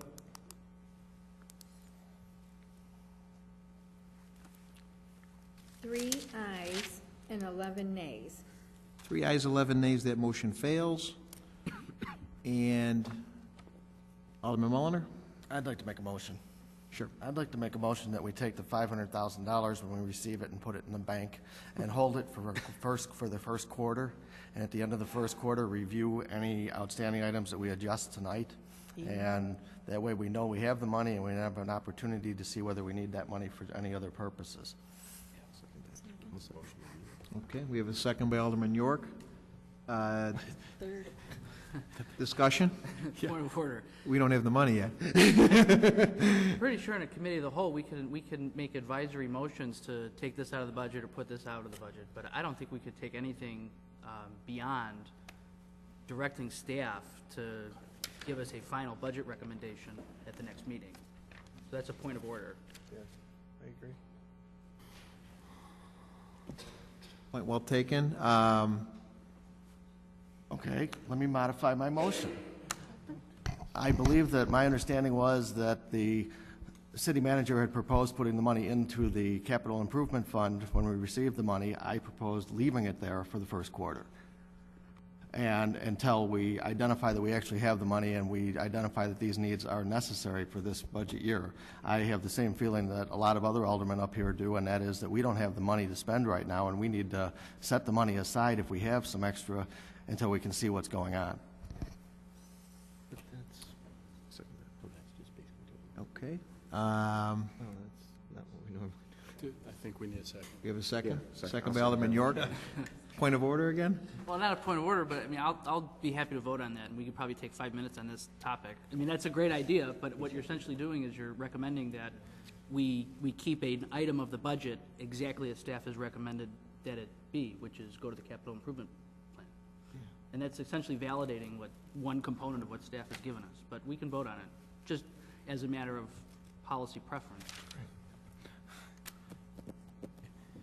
Alderman Hipskin. In the spirit of time, if anybody wants to object, that's okay, but let's call the question, because I think we're... I object. Okay. Alderman Morley? Continue debate? Yep. I appreciate what Alderman Mulliner and Alderman York are trying to do. Maybe a simpler way to put it, and this is just a suggestion, I don't want to put that $500,000 anywhere. I would suggest that all of us up on the dais, while we go over this budget, assume at this point that it doesn't exist. And if we want to replace, just hypothetically, I want $50,000 for 50/50 sidewalk program, as part of my motion, I will say that I move that the $100,000 contingency that's in the budget be reduced to $50,000. And now my sidewalk, quote, the sidewalk program is funded within the budget. So I appreciate what Alderman Mulliner is trying to do. I do think it might be out of order, to Alderman Nybo's point. So I would support a motion that basically says, let's pretend the $500,000 doesn't exist. And let's go about maybe some of the suggestions the rest of us have, and maybe even prepared for, to say, I want $50,000 here, I'll take $50,000 from there. So in principle, I support it, of what we're trying to do, which is eliminate it from consideration. I actually don't support putting it anywhere except in thin air, which is where it is right now. Okay. So I guess I would ask, would Alderman Mulliner care to try to summarize what I just said and amend his motion? Yeah, you just want me to clarify it. Yeah, and I understand what you're saying, so I guess I withdraw my motion as I stated it. And I would agree that probably the more appropriate motion would be that, and it's not even really a motion, that it's more of a discussion point, and that is that I would prefer to see us working with the budget that's in front of us to identify where the dollars are going to come from if we want to replace those. So I agree with what you're saying. My point was to get that $500,000 out of the question, out of the issue. So I withdraw the motion, but I have to ask my seconder if he'll withdraw as well. Withdrawn. Okay. So we don't necessarily need to have a motion and a second on this. It's gone. I think it's gone? Perfect. Okay. Alderman Kennedy. Thank you, Mr. Mayor. I think, we're talking about these circle backs. One thing we have to remind ourselves as a group, we talked about $250,000 in motor fuel tax. We talked about $115,000 in the rubbish rate increases. That's $365,000 that we have in the budget that we think we're going to get. but we don't have any agreement to do. So we need to be thinking about our budget actually being $365,000 less than it is today, unless we're ultimately going to go ahead and do those things. So if we start adding things back in, that number has to go from 365, we add in 50, we're at 415 or whatever the case is. But we've still got that bogey sitting out there that we have to deal with right now. Absolutely. Again, we were using the numbers recommended by the task force that voted for quality of services in this town. I think it was 25-1 that the members of our fine community came out and recommended these recommendations. We passed a levy as they recommended, and I would hope, and I think city staff hopes that there's the sources of revenue that were recommended with the motor fuel and the disposal. So. Even though these haven't been voted on and passed, I would hope that we take direction from those that we assigned, to tell us what to do, And Alderman Kennedy, go ahead. Just to follow up to that, at this point, I'm not prepared to do anything from an add back to the budget until we've addressed the 365. So I think 365's got to come out before we can start talking about anything going back in. Thank you.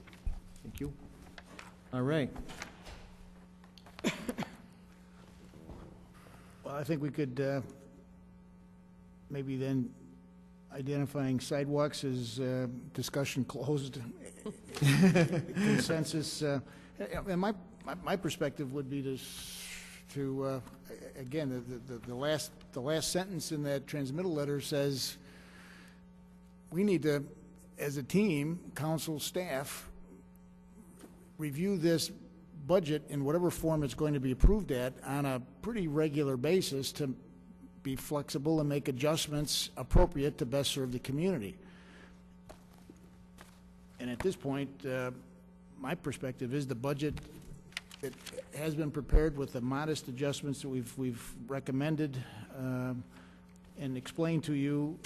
The budget is ready for your approval, your vote, hopefully approval, with what is always added at this point in time is a list of reappropriations or rebudgeted items that were approved by last year's city council for implementation and spending in fiscal year 9-10, but which hasn't all been able to be completely spent. So there's some of that needs to be budgeted, if you will, to show up in the next year's 10-11 budget because it was not able to be completely spent or the spending authorized for 10 and 11.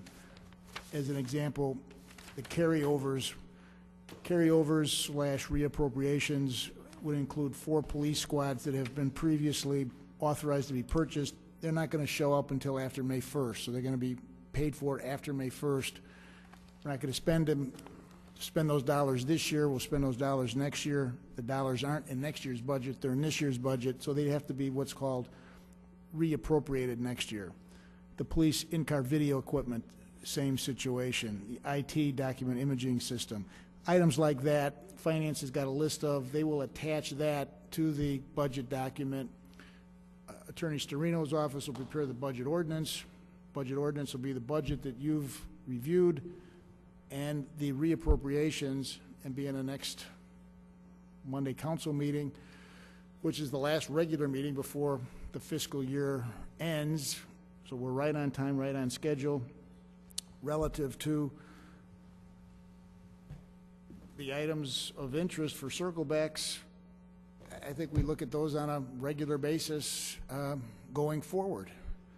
And Alderman Kennedy is repeating the notion of there are 2 significant revenue items that are under the city of Elmhurst control that were anticipated to be approved that haven't yet been approved. So there does need to be a commitment to approve those or to otherwise balance the budget. Very good. Alderman Kennedy? Just one point of clarification, Sure. Mr. Mayor.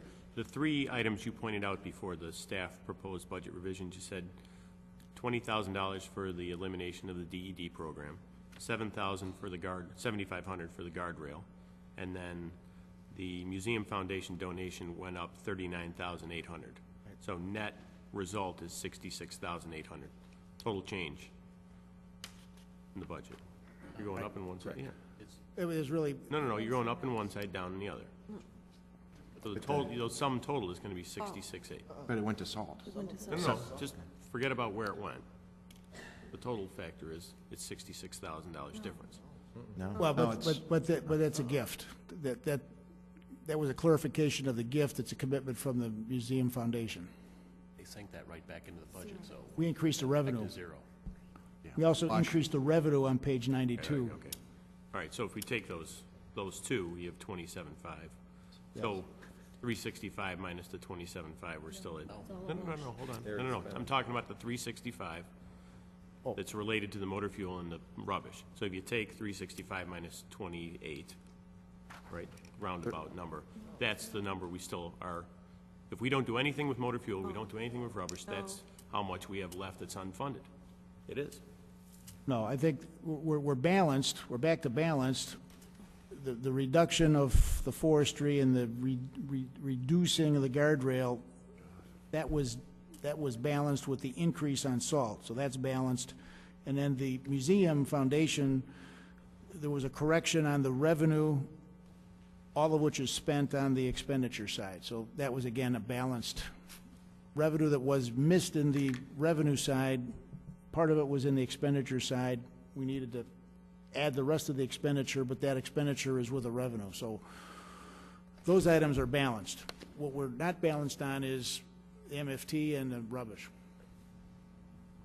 Alderman Nibel? I think Alderman Kennedy's point is worth spending another minute on. Absolutely. $365,000 of revenue anticipated is in this budget, but hasn't been approved by the council. And as I look at the operating fund budget, we're in excess of 200, on page 85. This is the chart I always go to, or the table I always go to is page 85. Total budget on the operating side creates an excess of $233,000. So, Alderman Kennedy, the number is really about like $130,000 in the red. Okay, then we're, That hasn't, because the revenue hasn't been approved yet. fair enough. Thank you, Alderman. Alderman Brown? Oh, no, I'm Alderman Pezza? Just a quick, so where are we right now? What's left and what are we supposed to be addressing? I think we're really discussing at the council level the circled items. On the paving, we've got information on the street paving, the street resurfacing. In a summary fashion, the budget does provide for the 5 miles, the targeted 20% of the city's, or not the 5 miles, but the 20-year return cycle, which is 5 miles of street. We've got 5 miles of street that will be resurfaced on the asphalt side. I think that's adequately provided for. We've done the salt. We've talked about sidewalks. We haven't talked about his rear yard drain and museum. And Out of respect for the folks that are here for the museum, I think we should go to the museum next, if that's okay. Yeah. Alderman Nibel? Quick clarification, since we went to road resurfacing. Yes. Alderman Shea alluded to, about a meeting ago or 2 meetings ago, something, and I thought I heard it as scaling back on the amount of road resurfacing that we're doing in this year's budget, and I may have misheard it, but I thought that she alluded to something along that lines. Is there something in the budget about scaling back on our road resurfacing? And maybe Alderman Shea can clarify. It was the crack filling, where we're not doing it all. We weren't doing it all. Maintenance aspect has been reduced. Okay, so it's not road resurfacing. The it's contract crack- resurfacing, there was some question on the ERA funds and the ERA funds that were allocated through the DuPage Mayors and Managers Conference. We had a significant B-list project, and we did get positive word on that B-list project, which is the Villette Street paving. That allows, with that paving project, mostly now paid for with that ERA grant. The remaining dollars available from the city's capital improvement fund allow for the full 5 miles of street resurfacing to be included. Okay. Thank you. And museum. Circle back on the museum. Again, from the budget officer perspective, revisited the cuts and the remaining items in the budget and believe that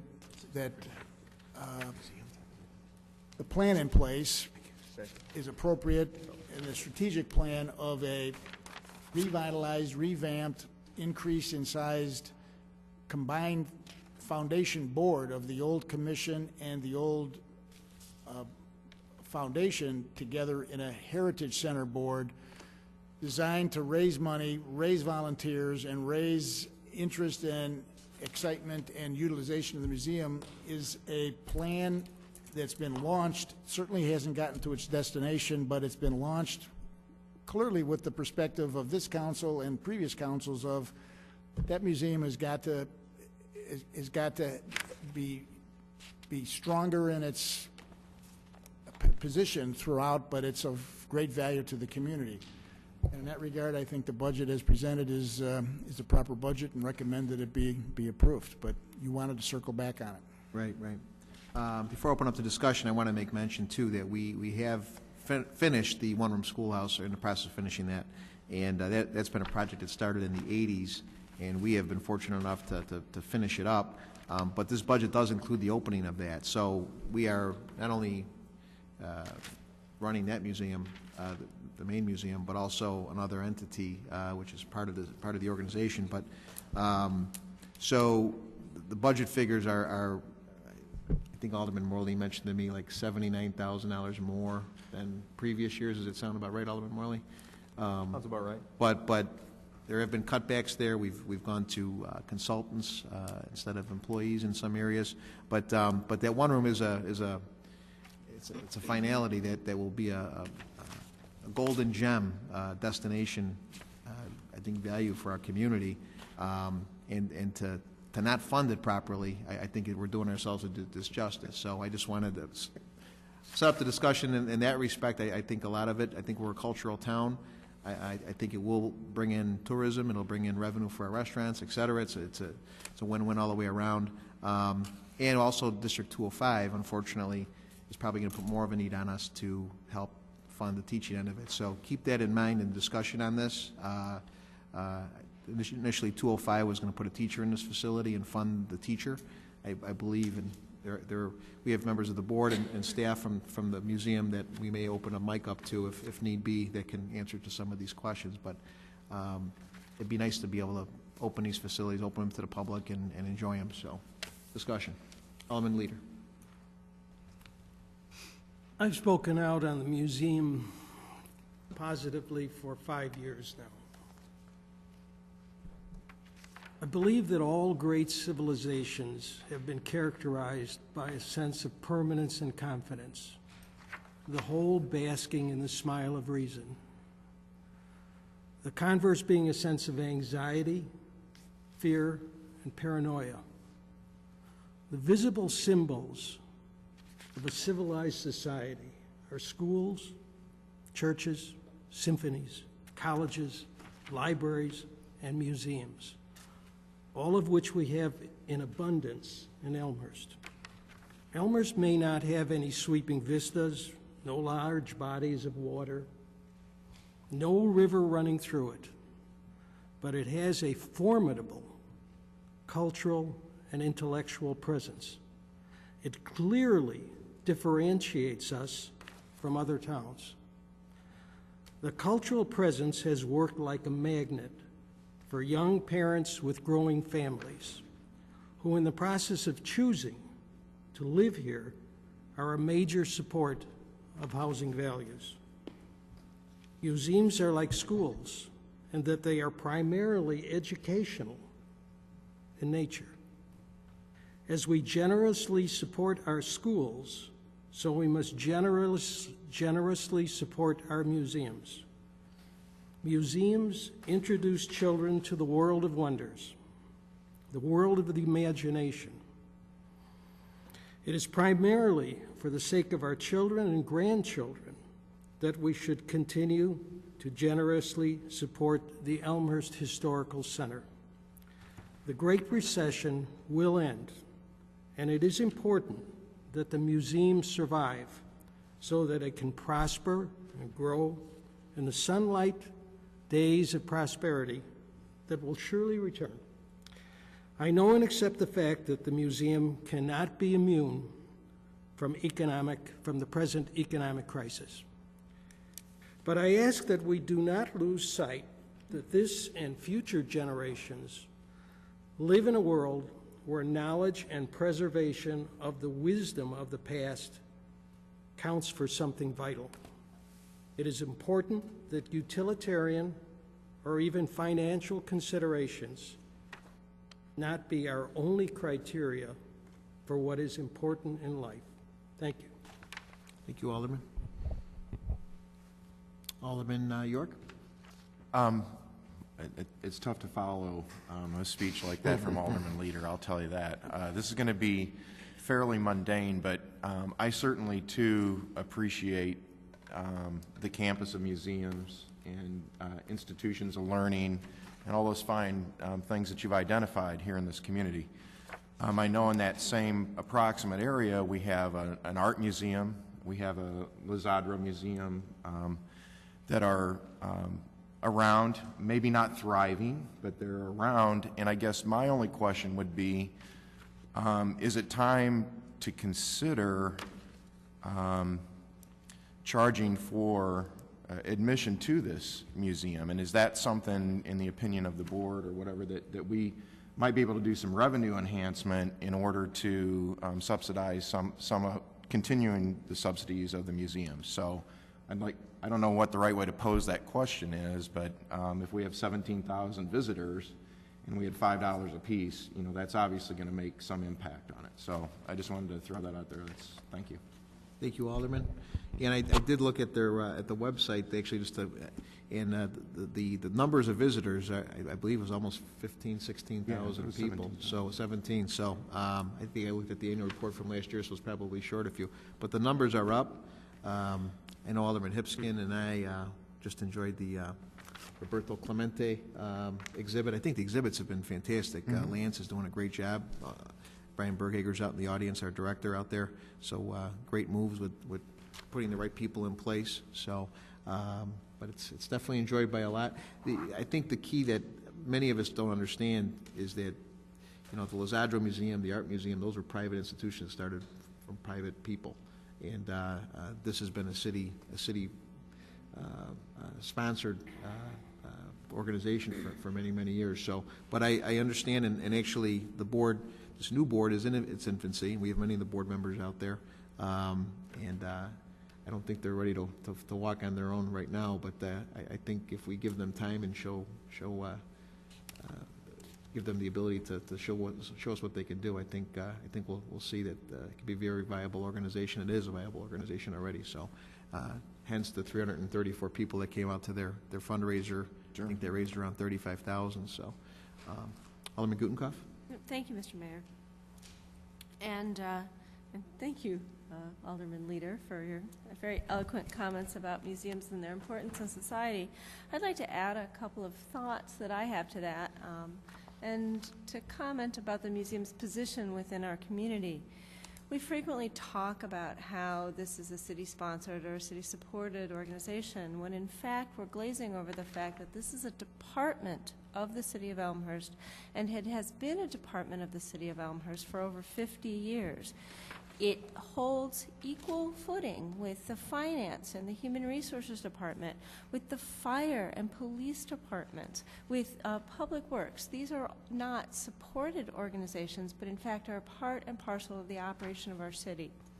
And as such, I think we have committed ourselves as a body to maintaining and supporting and ensuring that, as we do with every other piece of city operation, that we continue to incorporate the operations of culture within our city as a fully funded department. So I think we start to walk a dangerous path when we think of this organization as somehow independent, that's receiving money from us, that gets some sort of largesse from the city, when in fact that's not really the case at all. The people that work at the museum are city employees, and the services that the museum provides go to all the residents of our community, as the services of the Public Works Department do. So I think that's really important for us to keep in mind during this entire discussion. I also think that it's really important to understand how the museum contributes to our community in ways other than things that make us feel good. Museums are economic engines.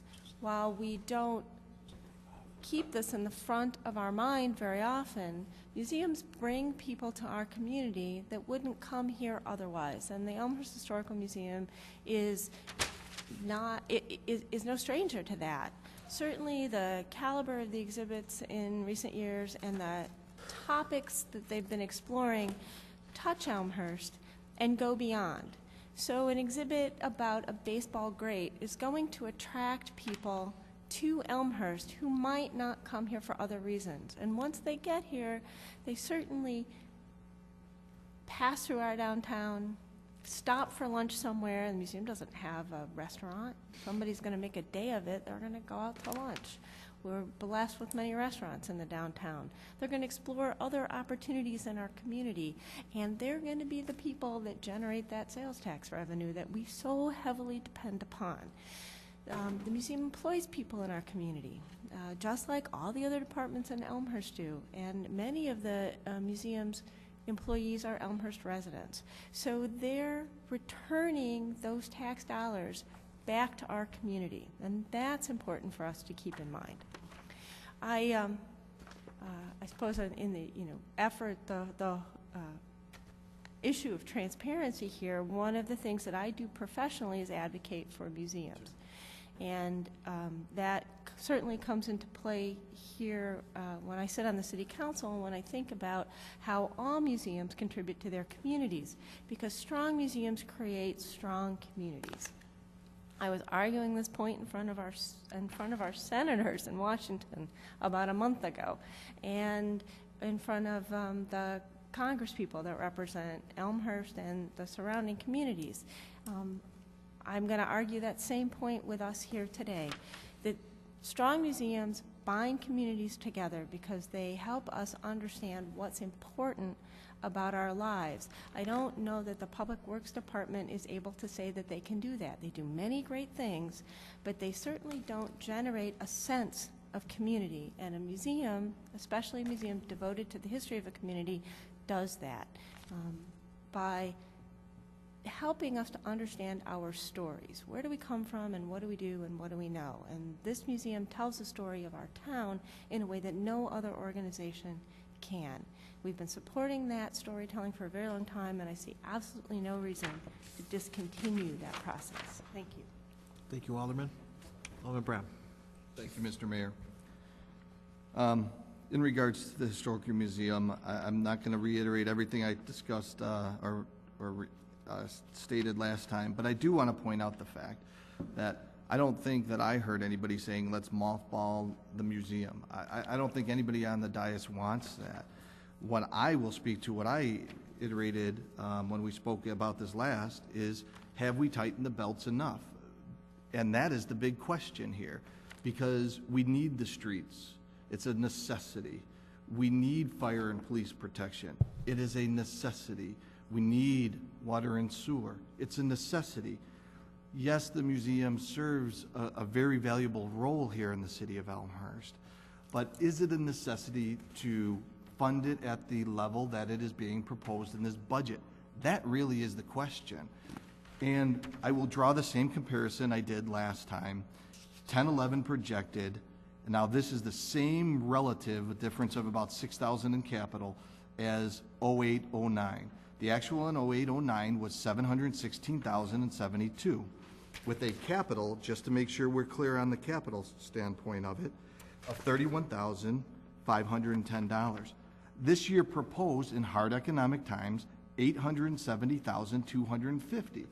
With a capital, again, I said it was relative, $38,000. So that's approximately a $7,000 difference in capital from one year to the next, which has to be done because we don't want any of the buildings to degrade. But an increase in overall funding of $150,000. That's a significant increase in these hard times. Now, I have spoke to other museums. I don't have the information tonight because I actually thought that city staff was going to be making recommendations on these circled items instead of us making any recommendations. I spoke to Napier Settlement, which is a lot larger complex than what we have in Elmhurst. I spoke with, now I can't remember the other museum I spoke with, which was more relative to us. Other museums have a lot higher in grant funding. We do need to achieve higher grant funding for our museum. We as a city of Elmhurst, I don't feel, could continue to fund the museum at such a high level. Grant funding's essential. The other part is when I did query about some of these other museums in regards to staffing and exhibits and how they've cut back in these hard times.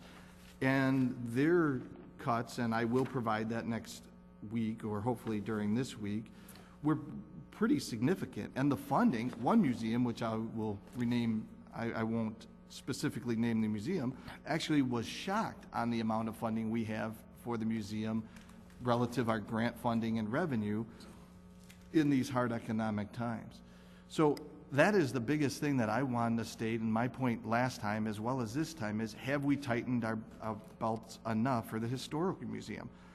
The one thing I made clear last time was I'm not saying mothball. I'm not saying get rid of the Historical Museum. It is a valuable asset. But to see a $150,000 increase from an 0809 actual numbers to a 1011, to me, is substantial at these times. Thank you. Alderman Healy? Thank you, Mr. Mayor. Fortunately, I don't need to repeat or make a lot of the comments I was going to make because Alderman Bram said a lot of things I was going to say. But I will start by saying that it pains me to have to say this. I'm an advocate of museums. I go to as many functions as I can. When I was on the park board, I was the only member of the park board at the time that wanted to work with the city on a heritage center at Wilder Mansion. If times were normal, this would be a non-discussion for me. However, we all know these times aren't normal. I have had a concern the whole time during the budget process with our revenue streams. I do not believe that our revenue streams are going to pan out like we hope they will. Alderman Kennedy's mentioned $365,000 in yet unapproved increases to whether it's the motor fuel or the rubbish tax. Our sales tax projection is flat. Next year is flat to this year. If that happens, that will be the first time in 11 years or 11 or 12 that sales tax has equaled the prior year's sales tax. In these times, do we really think that's going to happen? Our percentage of the the income tax from the state, one of the projections, the governor himself has said he would cut that by 30%. Now, I don't know that that'll pass. I think the legislators will probably draw their lines in the sand over that, but that is out there to cut municipal portions of the income tax by 30%. Our projection is it's flat to last year. Next year's budget year is flat to this year. Do any of us really believe that's going to happen? If we believe that, then we have to believe that the unemployment rate is going to go down. I don't know that I believe that. With that in mind, I struggle, to Alderman Bram's point, about increasing funding to the museum. And it has nothing to do with the museum per se. I think it's a valuable service. Do I think it's core and critical? I don't. Is it very valuable? Yes, it is. If they'll have me, I'll continue to give them my own money. However, we're talking about the city's money. $870,000 budgeted, to me, is excessive. I don't want to see it closed. I would like to see if there are some other things that the museum can do. Alderman York mentioned one possibility. I think there's some others. I'm not comfortable with that level of spending, that level of budget. Therefore, I'm going to move that we cut the museum budget by $200,000.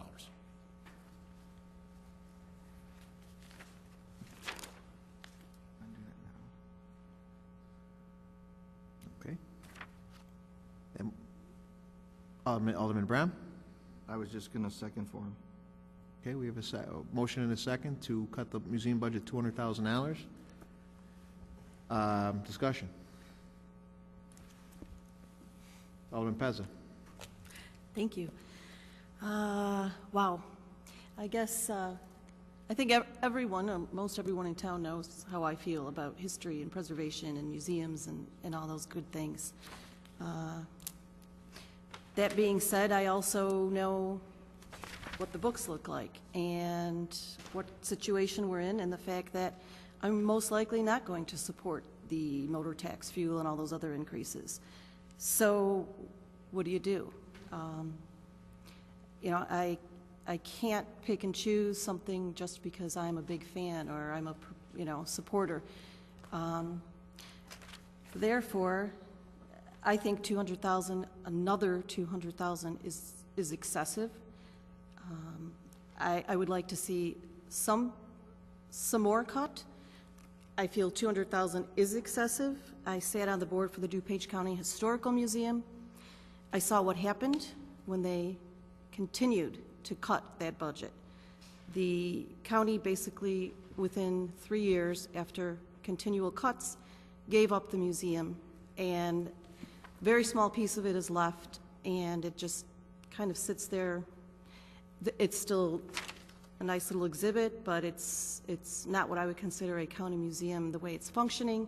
The Park District took it over, and it's like a room you could go take a peek at. I believe in order to look ahead, which I think this council always says we're looking to do, you also have to be able to look back. And if we look back, I think it shows how important and significant the museum has been.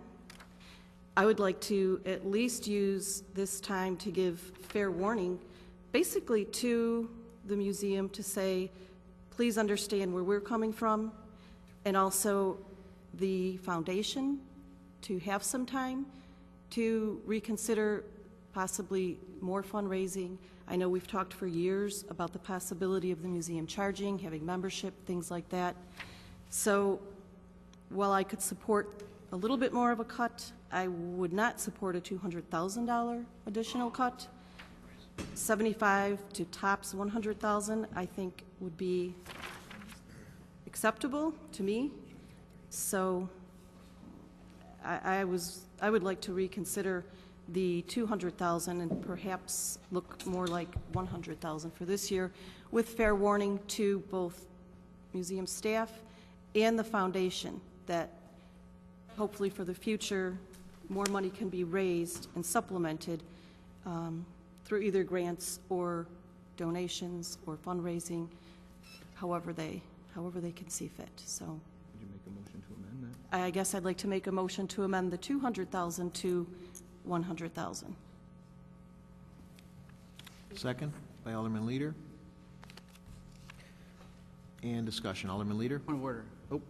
That was a motion to amend the motion? Was it a friendly, because if the friendly amendment, Alderman Healy could agree to accept the amendment, I believe. Okay. Although for what it's worth, in my point of order, let's just say that the budget gap appears to be $133,000. So that might be a rational number to arrive at. Not to say your number's irrational, but. Right. Okay, so we have a motion to amend. It's a friendly motion, Mr. Alderman Healy? Not a friendly, not acceptable? Well, Yes. I don't want to appear to be too drastic. I understand that 200,000 is a big number. And I certainly understand the point of giving the foundation and the board, the museum board, time to react. And if we cut the budget 200,000 right now, that doesn't give them time to react. I would be in favor of cutting 100,000 from this year's budget if in subsequent years, whether it's years 2 or year 3, there was an understanding that there would be additional cuts, or there would be an understanding that the museum would have to start to pay its own freight in some dollar amount. So I would accept the friendly amendment of $100,000 cut this year, with the understanding that next year and the year after, additional cuts. Now, whether they add up to another $100,000, who knows, because things might be different. Long-winded way of saying I would be okay with that, as long as my point is clear, is that year 2, year 3, there would be additional expectations. Alrighty. I just want to remind everybody that we just put almost $500,000 into the one-room schoolhouse, so we just finished, we're in the process of finishing that project, big capital project that we agreed to do, so just want to bear that in mind so we can operate. So, Alderman Gutenkopf? Point of order? Yep. Alderman Bram has to accept the friendly amendment. Okay, I second. Okay. Alderman Thank you, Mr. Alderman Mayor. Gutenkopf? Yeah. But, it's hard for me not to get concerned when I hear language like the museum has to pull its own freight. We don't ask the finance department to pull their own freight. We don't ask human resources to pull their own freight. We don't ask Public Works to generate revenue. The library has its own taxing authority. This museum doesn't have that. This department of the city of Elmhurst does not have the authority to levy taxes. This department is very fortunate in that there's a group of citizens that grew out of an advisory committee that assisted the museum in connecting with our community. This advisory committee has moved into the capacity of auxiliary fundraising, with whom we have an agreement that the money that they raise will not be used as replacement funding for our obligation to fund this organization. It's always been supplemental income.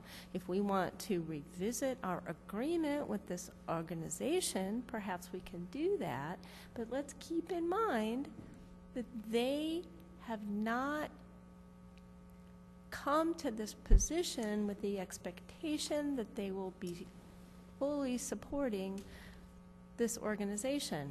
They've been able to fundraise in recent years, but in order to build that kind of capacity, it takes a long-term commitment, and it takes a board that understands that that's their role.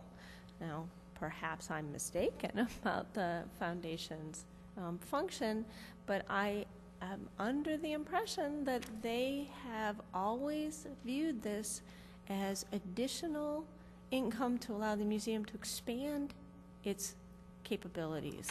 So I think for us to kind of throw this at them and say, woohoo, guess what?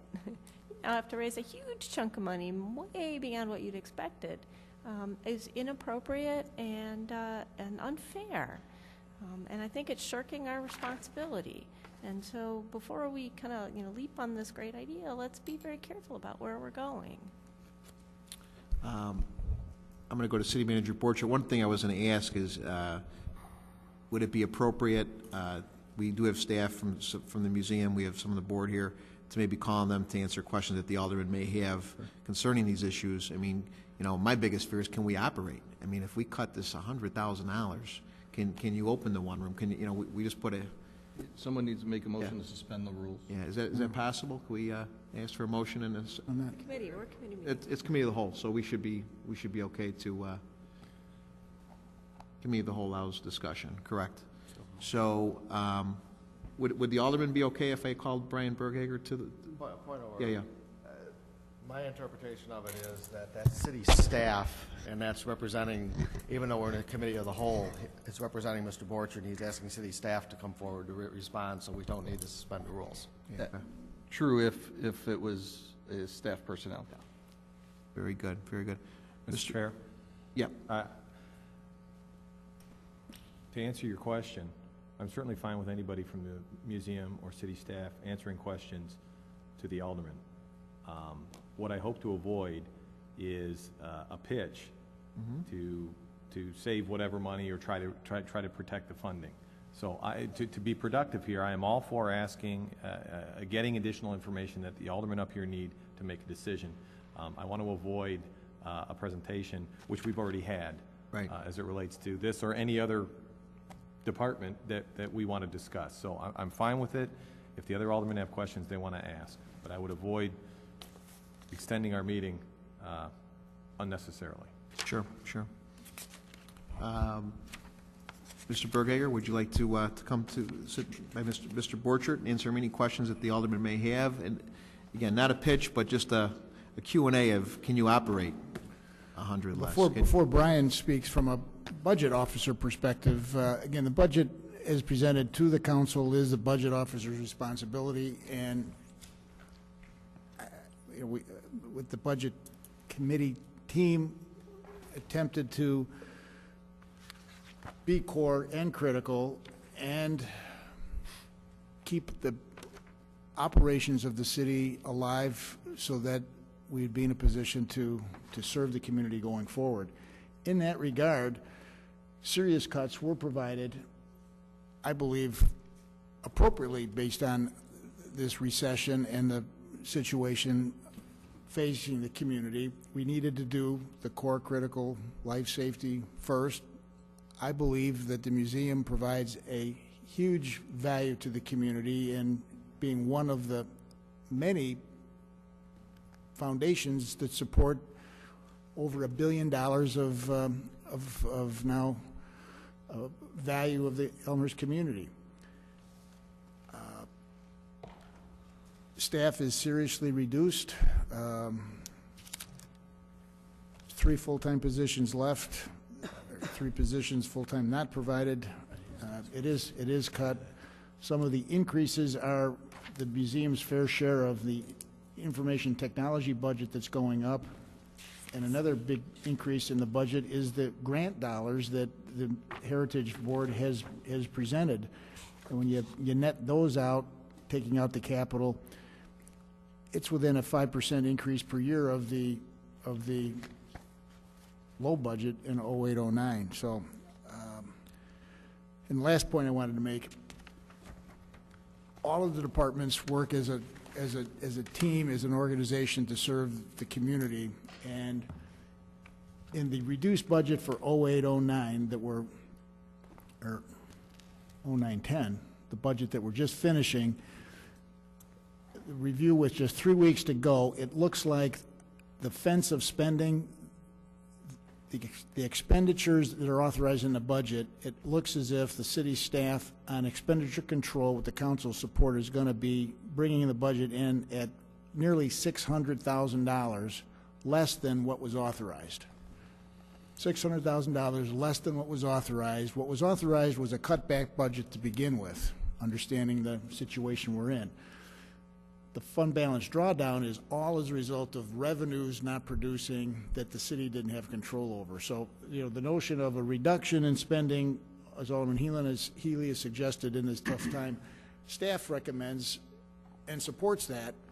And even with a budget that's presented, we work as a team, department by department by department, and the museum as a department taking its cuts as well. Collectively, we share in that rejoicing of expenditures that weren't made to reduce the impact on the budget. It's over $600,000. The museum probably, as a percentage, shared more in that than other departments. So my perspective is the budget officer made the budget low for the museum to begin with. Mr. Berghager and his staff are supporting and continuing to support and working, frankly, very hard with the advisory group now, the volunteers, to take the museum to another level. So maybe now I'm pitching what you've heard before, but wanted to let you know $600,000 was authorized but not spent.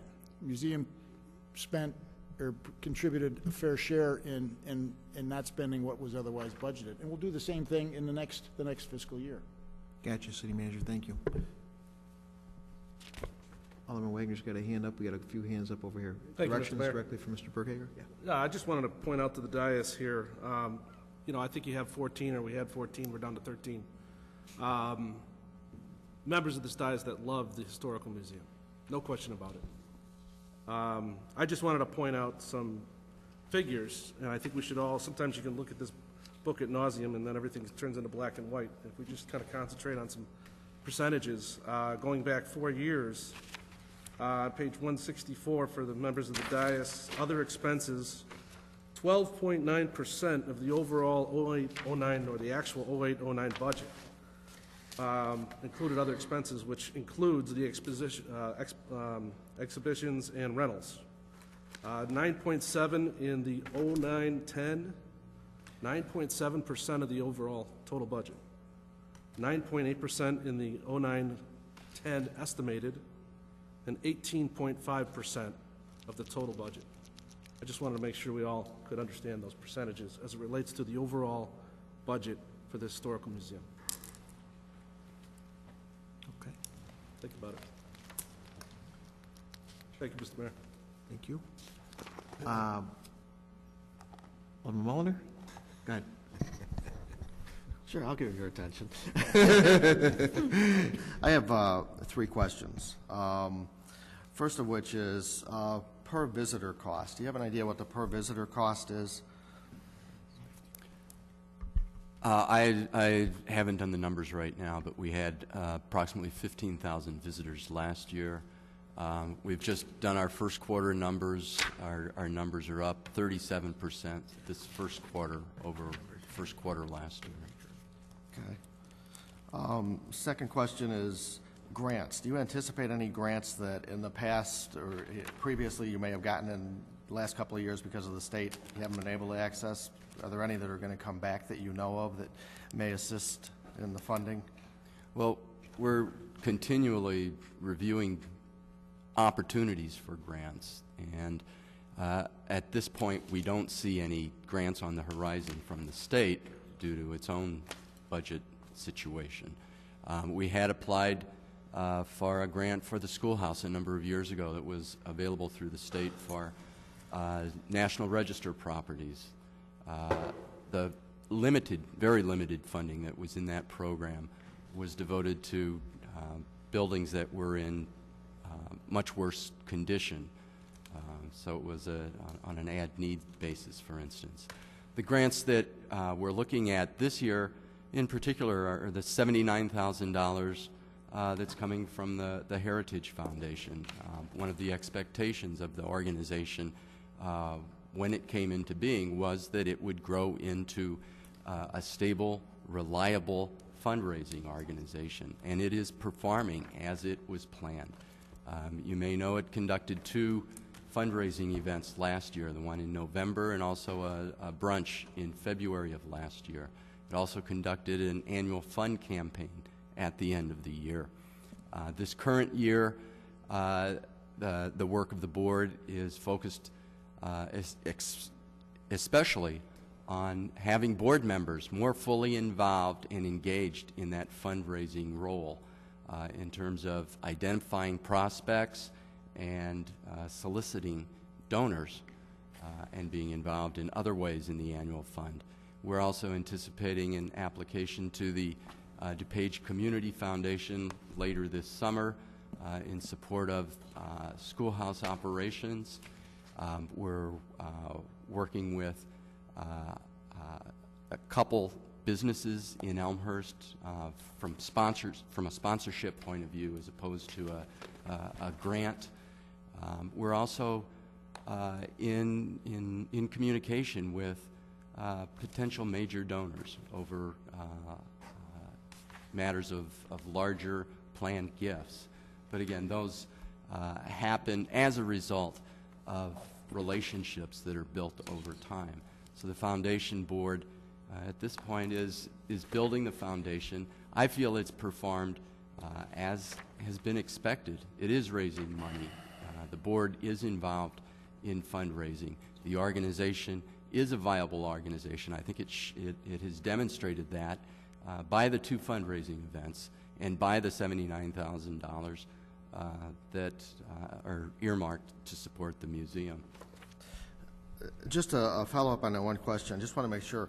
In the past, I recall that there was a state grant that came to most city and government museums, and maybe I'm wrong on that, but in the back of my mind, I remember a grant that was like that, and I thought it was held off for a couple of years because of the state situation. I was wondering if that grant by itself was going to be coming back. I may be mistaken on that. That may have been a number of years ago. I don't recall especially that. There is a program for park districts to fund museums. And I don't know if that is still current or not. Okay. Last question is, one of the things that I know we've had in the budget for years, and it's because of the storage issue, is we've been renting a facility up in the industrial park to store all of the archived materials that you have in the museum. And I'm wondering if there's any way that there might be some property that we currently own that maybe we could shift some of those materials into so we could reduce that rental cost. You know, I know I'm getting kind of into the day-to-day stuff, but, you know, I'm looking at, you know, is there a way that maybe we can utilize some of those as cost savings so that it doesn't negatively impact the day-to-day operation of the museum, if you will? Well, that is a potential source of cost savings simply because the lease is about $40,000, so it's a substantial amount of money. In terms of identifying other space, I'm not aware of other space. The storage space that we currently lease is temperature controlled. Rolling or collapsible shelving has been installed. The costs involved in moving that would be the packing and moving of artifacts, of about 15,000 artifacts. There'd be considerable cost in staff time devoted to that type of activity. Certainly the shelves could be reinstalled in a suitable facility. The Education Center, which was acquired by the city for museum purposes through an Illinois First grant a number of years ago, is fully utilized by the museum for staff offices as well as for public programming space. That facility is also designed a little bit differently. It has interior load-bearing columns that aren't present in the facility that we have right now, thus allowing those shelves to be installed in the larger open space. Certainly there is an opportunity there. Our lease ends a year from now, and we can review that and negotiate that lease given the situation. Thank you.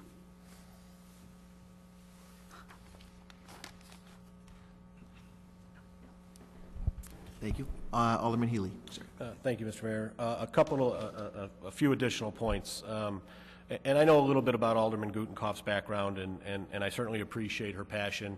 However, and I don't disagree with most of what Alderman Gutenkopf said. I don't have anything against the museum.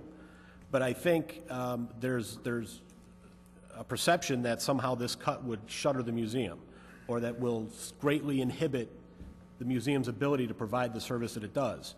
I'd like to point out that if we cut this budget $100,000 to $770,000, that budget would still be more than was spent 2 years ago. So we're not talking about draconian cuts here. We're not talking about they're going to have to close shop. We're talking about bringing them back to a spending level where they were at a couple years ago. Another point, and I raised this a couple weeks ago when we first brought this up. I shudder to think what we'd have to do if we did not pass that $4 million tax increase. That the conversation that we'd be having now would be much different, in my opinion. Alderman Gutenkopf mentioned the HR and finance departments. We don't expect them to be revenue generators, but the HR and finance directors are both here. They know better than I the cuts that they've had to make. Public Works and Mike Hughes is in the back. Today, we let 5 people go. So these departments are making cuts. What did the museum do? When you remove the capital expenditure for the one-room schoolhouse, raise their budget. Alderman Gutenkopf also mentioned the agreement between the foundation and the city. Maybe it's time to review that agreement or suspend it for a year or two. And instead of, and it's not mine to say, and I'm just throwing it out there as a suggestion, maybe instead of these funds being above and beyond, maybe it's time we use those funds for a year or two to augment. And lastly, my final comment is, it was mentioned a couple weeks ago, it's been mentioned today, that the museum's already made cuts. I'll use this analogy. I've always wanted a Lamborghini. It's in my budget every year. I don't buy a Lamborghini because I can't afford it. Does that mean I cut it from my budget? Yeah, it does. Was it ever going to be spent? No. So when I look at the cuts from the museum, $265,000 are personnel cuts. Other than the grant writer, the director of grants, who I believe was let go for non-budgetary reasons, to say something has been cut when it was never going to be hired in the first place, I don't know that that's a real cut. You look at the numbers, and the numbers speak for themselves. Annual expenditures year over year are more than the year before. It's hard to say you've had cuts when the expenditures go up every year, and when you remove the capital expense of the one-room schoolhouse, they're going up again this year. That's why, I'm not proud of it, I'm not happy about it, but I think it needs to be done. Thank you. Alderman Nybo and then Alderman Pezza. Thank you, Mr. Mayor. You know, I've always had concerns about the way the museum operates, and even when we were going with the negotiation or the drafting of the agreement, it concerned me. I was supportive of that agreement because I think ultimately it's in the museum's best interest and in the community's best interest to have support from the museum generated as much as possible from sources outside of the city. And I think that's a wonderful effort. I think they're doing a great job in that direction. And to the board's credit, to the foundation's credit, to Brian's credit. I struggle, not being an expert, in running museums, running historical foundations, or even as a fundraiser for charitable organizations or nonprofit organizations. I struggle with the question of whether it's an ideal situation for this entity to survive as a public entity, or whether it ultimately, down the road, not anytime soon, but down the road, ultimately would be best for it to be a totally private organization that exists and that is supported by privately raised funds. Now, I'm not an expert in museums, so I don't know. I do know that I think that most museums are privately run organizations. They exist on their own. They're not supported entirely by public institutions. Now, I think that. I may be wrong. I'm not sure. I think it'd be easier, ultimately, for the museum's private fundraising efforts if it wasn't reliant on city funding, because then it would be make or break based on private fundraising, private donations. So I'm encouraged to see the museum move in that direction. I think we're going to have this question with museum funding for a while. I don't think this is the last time that we're going to have this type of situation before us. So if it's an issue of re-examining the agreement, maybe that's something that should be done. But the specific question that I have is, with the grant situation, because I think it was Alderman Bram or Alderman Healy who, is that an impediment that you're supported or that you're part of a government entity? Is that an impediment to you for grant fundraising?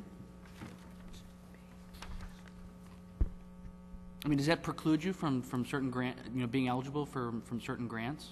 Alderman, you're referring to state grants or private grants? Any grants? Any types of grants. There are some grants that it would preclude the museum from receiving, just as there are some grants that a museum that is not on Park District land could not receive. Just as There are grants for museums that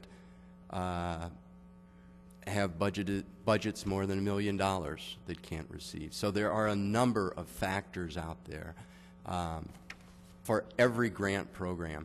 And from a fundraising point of view, we identify the best match for our situation with the best funder. We identify the funder most likely to fund our situation. And it's the same with individuals, and it's the same with the fundraising strategy of the foundation board at this time. We're focused on those potential funders who are most likely to fund the museum. And even if it doesn't disqualify you from eligibility for a grant, does the fact that you're part of a public institution, does that hurt you in the prioritization in terms of competing with other organizations? Is that a knock against you that you've got a public source of funding? Not necessarily, certainly not. And actually the public-private partnership, the cooperation agreement that's been referred to, is a plus, is something that is a strength of this museum. It shows a municipality and a private side of a community that are committed to the institution. So my own feeling is that that public-private partnership is definitely a plus. And then a final question, because I know I've taken up a lot of time here, but operationally, is it possible for you to quantify the cost for each day of operations for your department? For example, if you decided that Mondays we're not going to be in business, we're going to close down on Monday, can you quantify the cost savings on that for an annual basis? We could look at that. We could certainly go back and look at the number of visitors on a day, the number of school groups that we do on a Monday when we're normally closed, the number of reference inquiries that come in on any day of the week. I'm sorry, go ahead. I'm sorry. To the extent that it reduces the operating cost to close to the public one day, would need to be determined. I'm not sure to what extent. Yeah, I mean, I think it'd be very naive to say operationally if you were only open for business, and not just open for the public, but open for business. I mean, if you were a department that only ran 4 days a week instead of 5 or 6 days a week, it'd be naive to say, okay, if you restrict it by 20%, it's 20% savings. I know that's naive, but it would seem that there is some way to quantify, you know, a more restricted operating schedule in terms of cost savings. Well, there are fixed costs at the museum. Once an exhibit's installed, the cost is there every day that it's in the gallery, whether or not there are visitors. Those types of fixed costs would be present throughout the entire run of the exhibit. And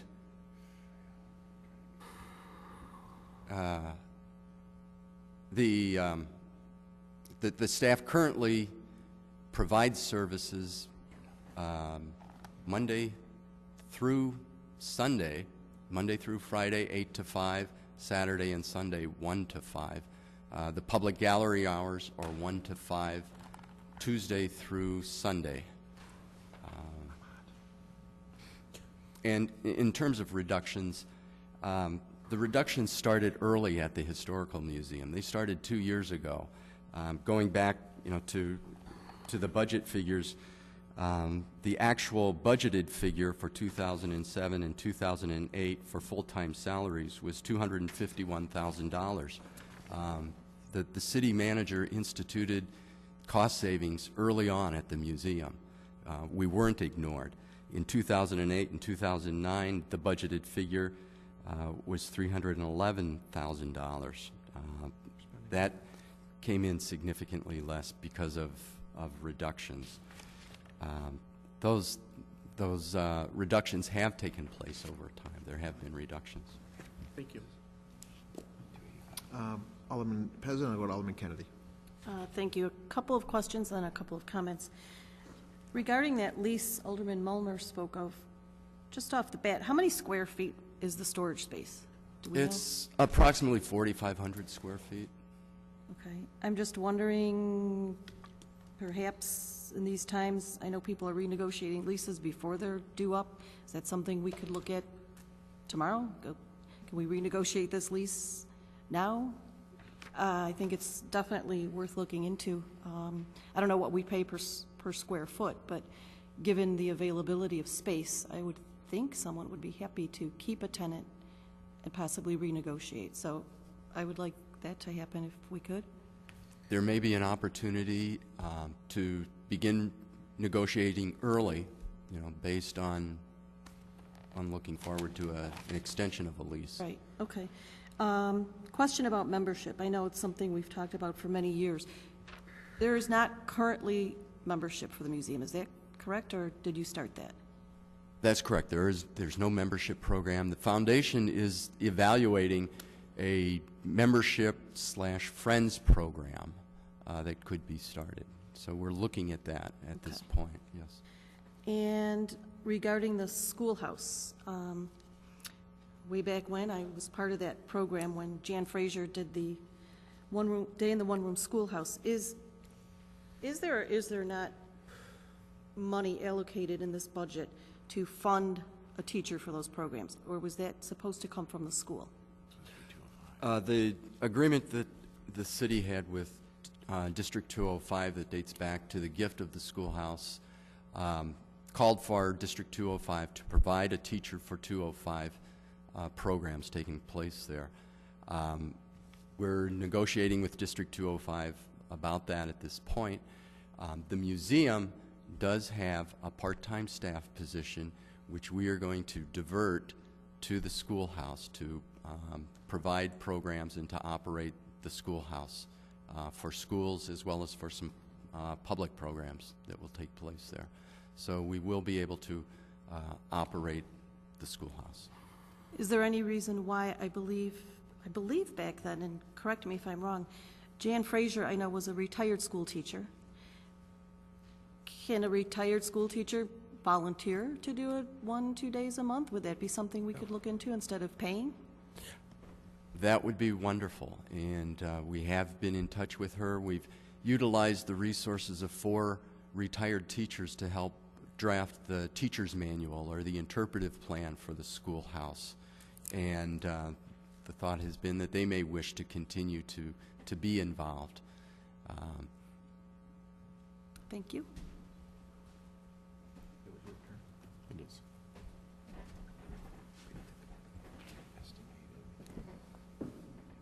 Alderman Kennedy, sorry. Thank you, Mr. Mayor. I have a very quick question for Mr. Burhager, and that is, can you please define core and critical for me? Museum's core and critical services. No, not museum, general terms. What does core and critical mean to you? In what context? In the context of our budget, what does core and critical mean to you? Well, I'm here to represent the Historical Museum's interest as part of the city team, and I feel core and critical involves the museum's exhibits, its educational programs, and its care of the collection. Follow up if I could. Alderman Kennedy. The way I define core and critical is you can't live without it. There's 3 things I can't live without: shelter, food, and water.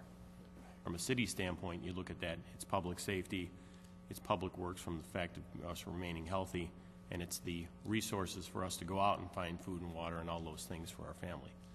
With all due respect, I think the museum has some value, but I don't really think it's core and critical. So, as we have a motion before us to make a reduction in the budget of $100,000, I completely support that. Thank you. Alderman Brown. Thank you, and it is getting late. So I guess really I just want to make a couple of points here, one of which I do believe that we could tighten our belts in regards to the Historical Museum budget. I do agree with the mayor's previous statement that I'm not sure what $100,000 would do to the operations, the day in, day out operations of the museum. So I'm a little bit hesitant to move forward with that figure.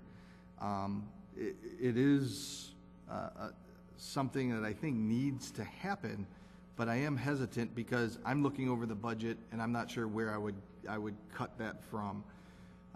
With that stated, I do take a quick glance at the budget that is proposed, and I see right off the bat, 10 to 15,000 that I would immediately remove. Conferences, seminars, and trainings on page 164, 6011, you know, it's $2,500.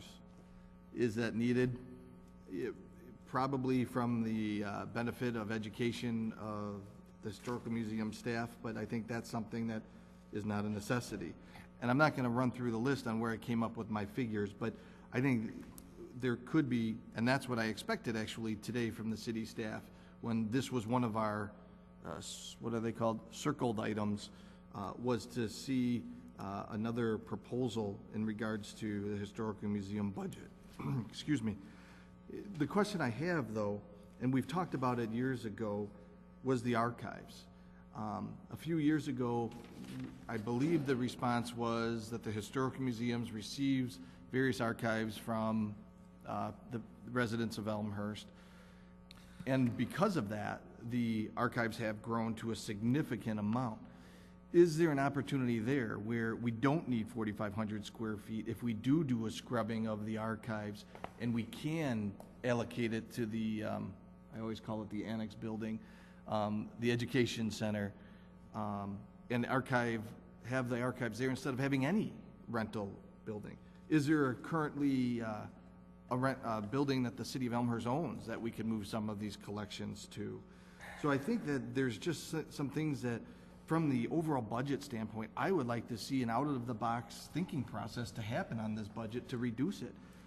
Like I stated before, I've talked to a handful of museums, and they said they took pay cuts, they've reduced workforce, they've gotten increases in grants. Other museums have really, from the handful that I've spoken to, seem to have really gone out of the box to meet what was required of them from their government body. So can you respond, I guess, to the archive question? Is there something we can do from an archival standpoint, our collection standpoint, where we can reduce it?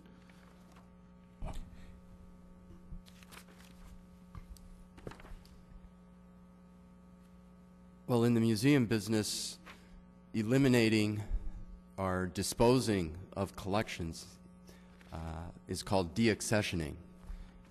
The items that come into the museum collection are transferred to the city's ownership. So the city owns all of those items. And as part of that transfer of ownership, we agree to manage and care for those objects in the public trust.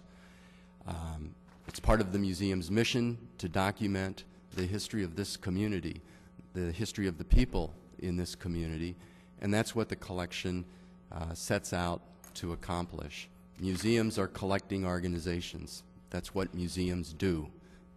They breathe, they collect.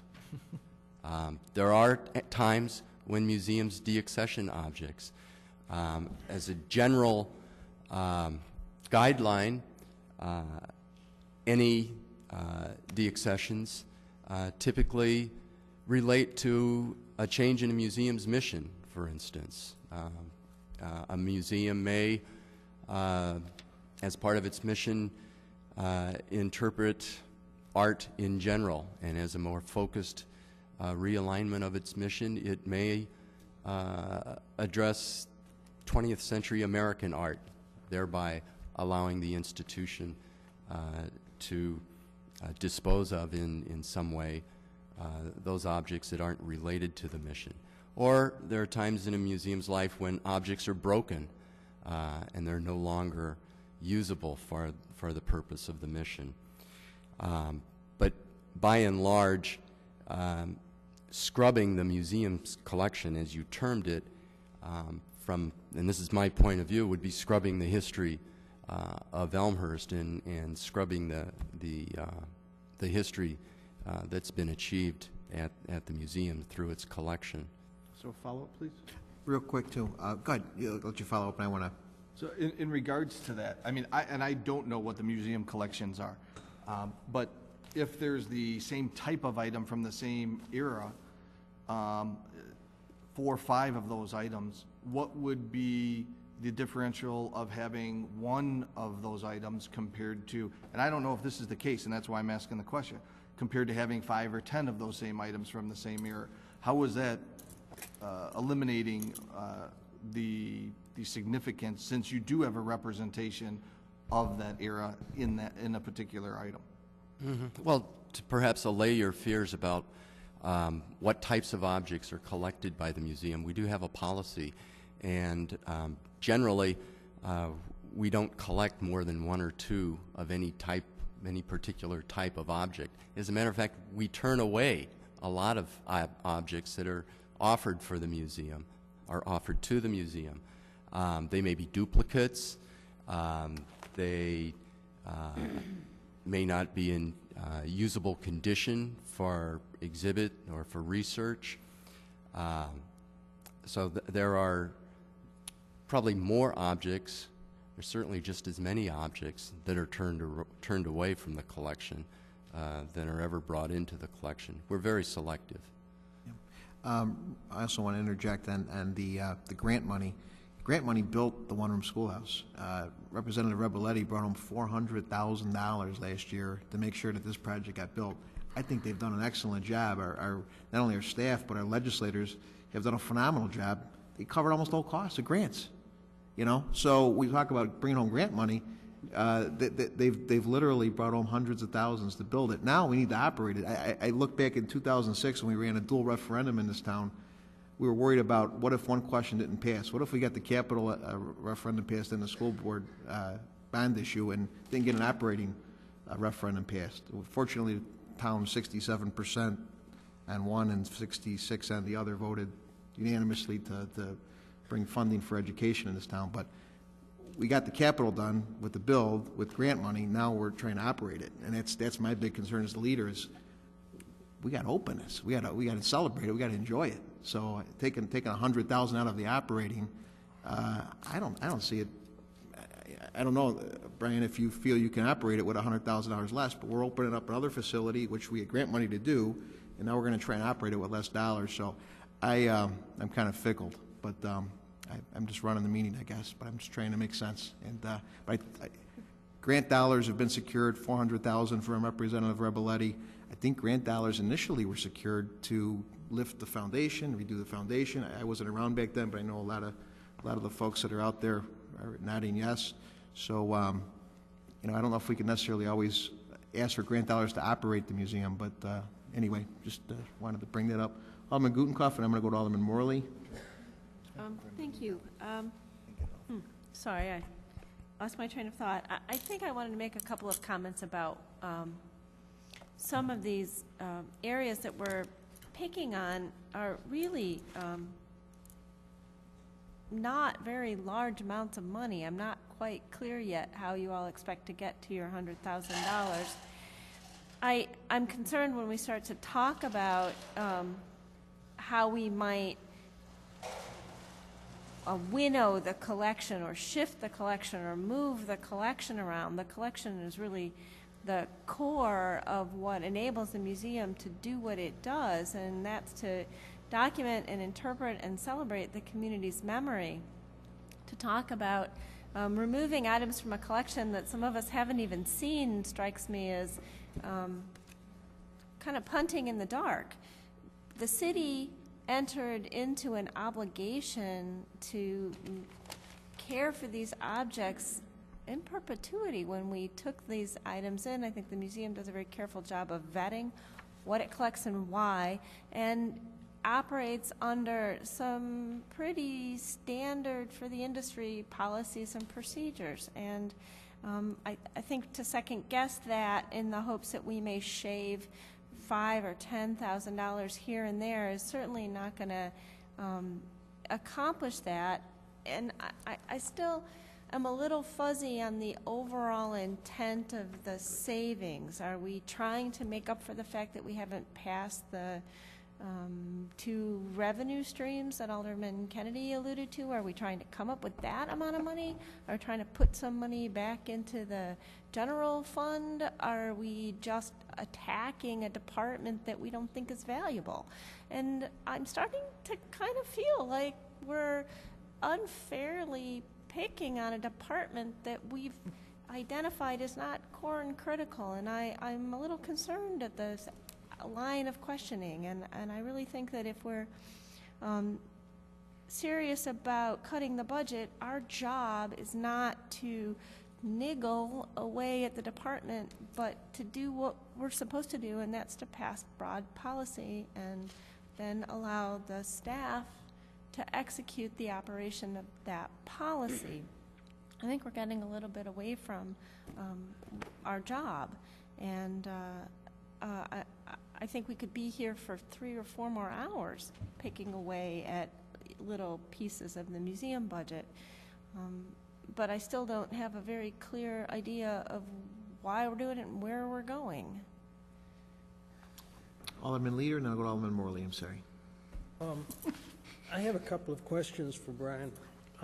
Am I correct in saying that you have 3 full-time employees and 4 part-time employees? That's correct. So to compare the museum to Public Works would not be quite fair. You have 3 full-time employees. That includes you, Lance Towser, and Nancy Wilson. Am I correct? That's correct. So, and you have 4 part-time employees. Their names escape me, but you have 4 part-time employees. and 2 part-time positions are currently frozen. Those positions- Pardon me, Brian? 2 part-time positions are currently frozen. Frozen. They All right. came open as employees left. My wife is a member of the foundation. She volunteered on Friday, and she said there were 39 people who had come to see the Roberto Clemente exhibit, and that Lance had almost physically, he had opened the museum early, actually, 2 hours early, because people showed up at the museum. And there were 3 couples. I think she said, my wife told me that they were from Geneva, I think so, or Naperville.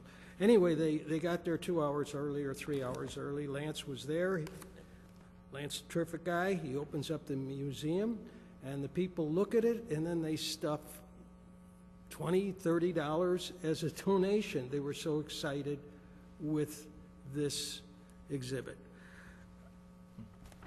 It's also a fact, as I understand it, Brian, that there are many, many volunteers who spend many, many hours free of charge there. Is that correct? That's correct as well. All right. Quite frankly, the longer I hear this discussion, the more I am concerned about the actual effects of these cuts. I think 200,000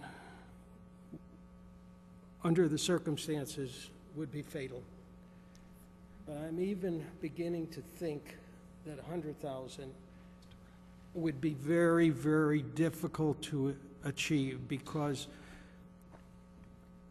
you might be able to get rid of 1 or 2 part-timers, I don't know. And like Alderman Gutenkopf says, you know, you could pick a little here and you could pick a little there. But I don't know, I'm distressed. I cannot turn my back on this museum. I'm rethinking my position, and I've come to the conclusion that, yes, the council is saying perhaps they want greater efficiency. Yes, they're saying that maybe we could do this or maybe we could do that. I think all of us at this table, in one way or another, support the museum. Maybe I support it a little more. Am I also right, Mr. Borchert, in saying that if I voted no, I would not actually be voting a penny to the budget? I would not be voting for an additional penny to the budget. I'm talking about our overall budget. I'm talking about the museum budget. A no vote is not to add to this budget. A yes vote is to cut 100,000. Correct. But I'm specifically asking you, if I vote no, am I actually adding a penny to the budget? The budget document, as presented provides for a modest contribution to the fund balance, meaning there's... Right, but that's a fixed, we've already, that's fixed. It's already in there. We're not adding a penny to the budget Presumably, as presented. If you cut something out of the museum budget and didn't put it back somewhere else, Yeah. you'd end up with a bigger fund balance at the end of the year. But the actual budget, as presented as to tonight, a no vote is not adding to that budget. I mean, the budget's written already. Correct. Yeah, I mean, we have a budget, whether it's 875 or 850 or whatever. So anybody who votes no is not voting for additional spending on the budget as written, as presented right now. Correct. But anybody who votes for the motion, am I right, Marilyn? Okay, anybody who votes for the motion is saying, yes, I will cut $100,000 from the budget. Yep, that's correct. Alderman Morley? Okay, thank you. Thank you. What? Alderman Morley? Thank you, Mr. Chair, for the opportunity to speak this evening. I think we need to ask ourselves what the question is we're asking. And I'll answer another question that I heard up here. Well, what's the goal? Why are we doing this? I think we've been talking about it for months, why we're doing it. City's revenue's in trouble. Alderman Kennedy pointed out that there are $365,000 in potential tax increases that have not even been approved yet. So as far as I'm concerned, this budget starts $365,000 in the hole. Marilyn Gaston told us that the working cash fund is almost at zero. When we talked about spending the $500,000, City Manager Borchert said he's got to check the checking account balance before he cuts payroll checks. That's why we're having this conversation. When we passed the tax increase, we told the residents, we know it's tough, dig deep, we're going to do the same. There are no easy cuts. I'm sure if we had a director of sidewalks, he would have been up here 2.5 hours ago defending the $50,000 Alderman Hipskin tried to give him. There's a reason why all these line items are in this budget, is because people think they should be in there. We need to make some cuts. I like the museum. I wish we didn't have to make cuts. However, it is noted and has been noted, there's actually a budget line item increase for this department. An increase. We're in tough economic times. None of these cuts are going to be easy. I wish I had the magic answer, but I don't. I hope that we don't spend 2.5 hours on every line item, but I'll do it if that's what we need to do. I hope we don't have another question about how Mr. Berhager stores whatever historical item he has, but I'll entertain it if it means figuring out how to reduce this budget. I'm not going to ask those questions. I don't have those answers. I don't need those answers. I know that with a working cash fund almost at zero and a general fund balance 2/3 lower than what our municipal code says it should be, that we need to make some cuts. We've been doing this budget for 5 or 6 weeks now, 5 or 6 meetings. I don't know if we've cut anything yet. 2 weeks from now, a week from now, maybe someone's going to come to me and say, instead of cutting $100,000 out of the museum, cut it over here, and I will entertain that. Until that happens, this is the only cut that I can recall that's been offered. Is it perfect? No. Does it hurt? Absolutely it hurts.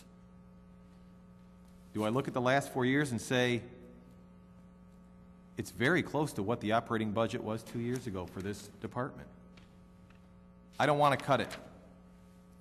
But the reality is, we have a problem. It's the first cut that's been offered to us. I don't want to cut it, but I will. I'll support it. I think that's a commitment that's been made when we passed the tax increase and we told the citizens of Elmhurst, we're going to watch their pennies.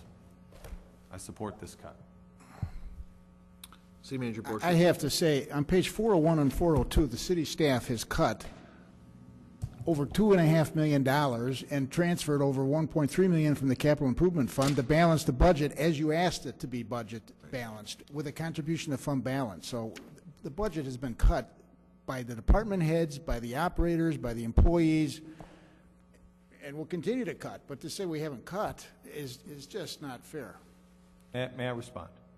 In no way was this a direction of city staff or what they've done on this budget at all. Okay? But even with the cuts that Mr. Borchert and Ms. Gaston and all the departments made, we're sitting here talking about a fund balance that is non-existent as far as the working cash fund and a general fund balance that's 2/3 lower than it should be. I am not in any way pointing at Mr. Borchert. Mr. Borchert has done a fabulous job. I'll be the first one to stand in line and tell anybody who asks me that. Please don't take this as an attack on what staff has done. I appreciate their hard work. If I gave the impression of otherwise, I do apologize. Since the budget's been presented, you're correct. I understand. Thank you. Alderman Gutenkopf. Yeah, I have a quick question.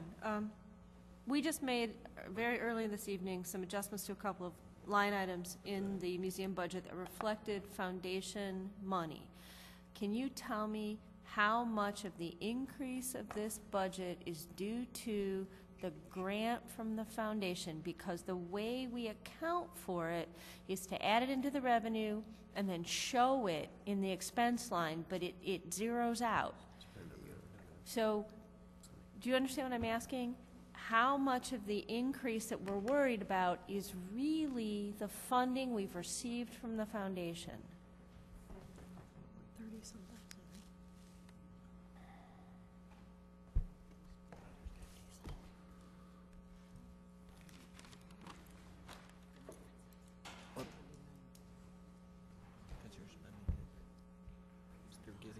I'm not exactly sure what the request is, but the gift from the foundation board is up significantly from what it has been in the past.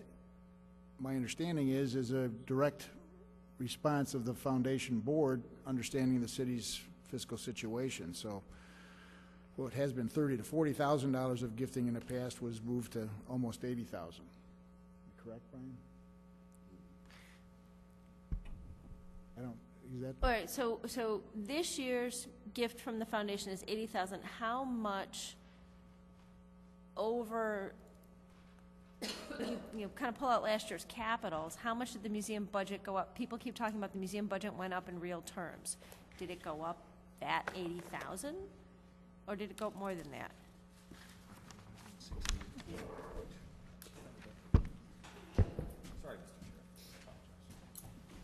If we look at the projection for 2011, compare that to the actual for 2009. Two lines contain grant dollars, and that is the 6029 and the 6039. Those two together are about $50,000 that are in the 2011 budget that were not in the 2009 budget. So of the increase, 50,000 is, I believe, the number, if I understand your question, Alderman, I think that's the number you're looking for. So that 50,000 is city money or foundation money? I'm confused. Grant foundation money. So that $50,000 of that increase is from the foundation, which leaves $10,000 that they're higher than they were last year? Because I mean, the way we're talking about it, it sounds like, oh my gosh, this budget's gone up, it's gone up, everybody else has gone down.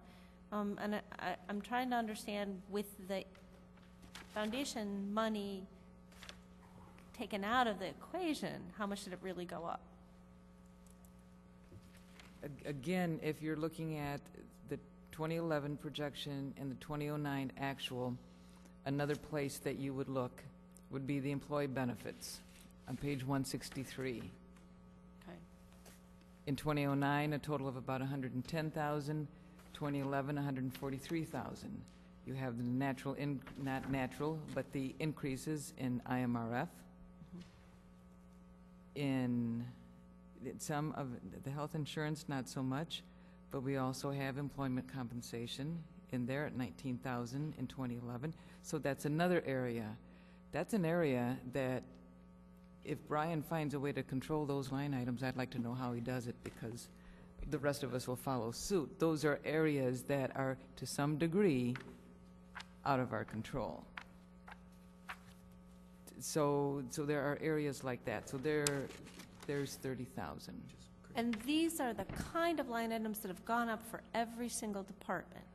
Correct. So there's nothing unusual about this department having some kind of increase, because we're looking at employee benefit costs, which are costs that we really can't do anything about except have fewer employees.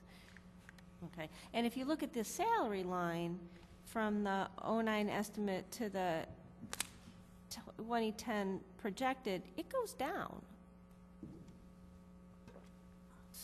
Correct. Thank you.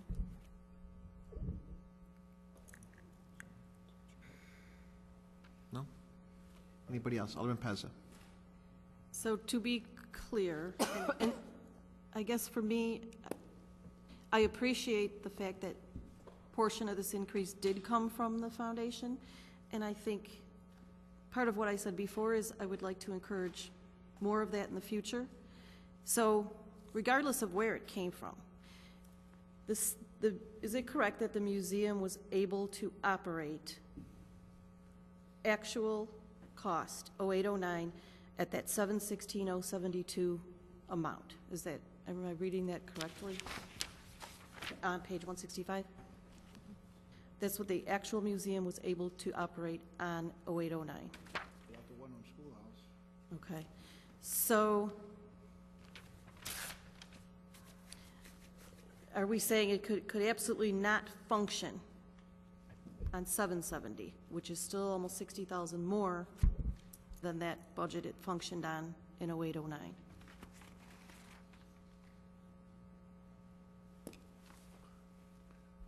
I think it's a bit of a rhetorical question. If the policy is 770, make it work, we'll have to find a way to make 770 work, and something will work, but it'll be not as presently envisioned or budgeted. I think we're getting hard for us to answer your questions. We're going round and round. We've got the addition of the one-room schoolhouse. I know it's not it's just it's the way it is. We have 3 staff folk that are full-time doing as best job as they can with a 21-member board trying to help and support, strategically provide more revenues, more volunteers, and more support for the museum going forward. And we are in a budget crunch, there's no doubt about it. I go back to the budget as presented. It did meet your general objectives of be balanced, contribute to fund balance, and keep projects and programs reasonably viable so that they can come back in full force when funding is there to support it. Certainly, in my opinion, the budgets are driven by the staff, and I don't know how this budget how the museum itself could operate with less than 3 full-time people. So to cut will be cutting away on the edges, but to be viable as an operation with the facilities that are to be operated, maintained in a professional fashion, I don't see how could it be done with less than three full-time people.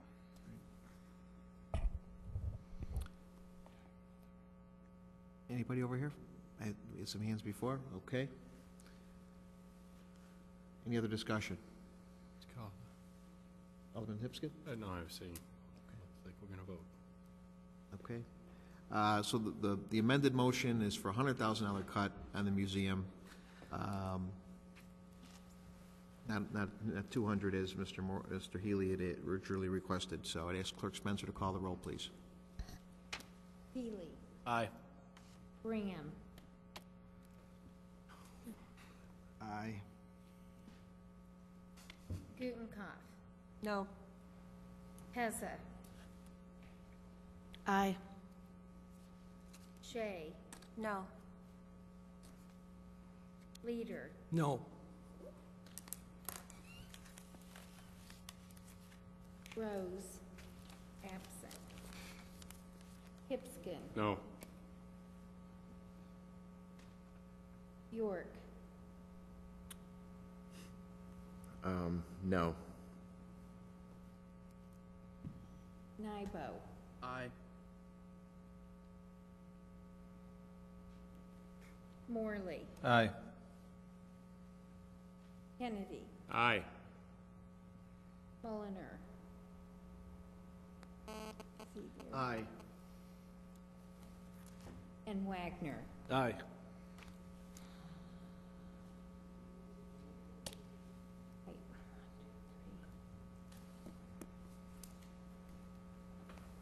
Okay.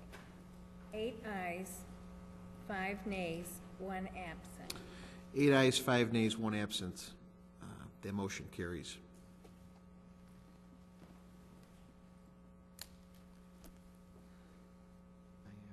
The budget that will be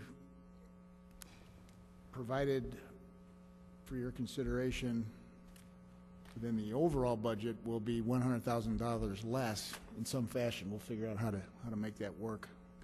I think some of the details will probably need to allow staff to figure out, but the general expenditure will be $100,000 less, consistent with the motion that was approved, and we'll make that work. Very good. Other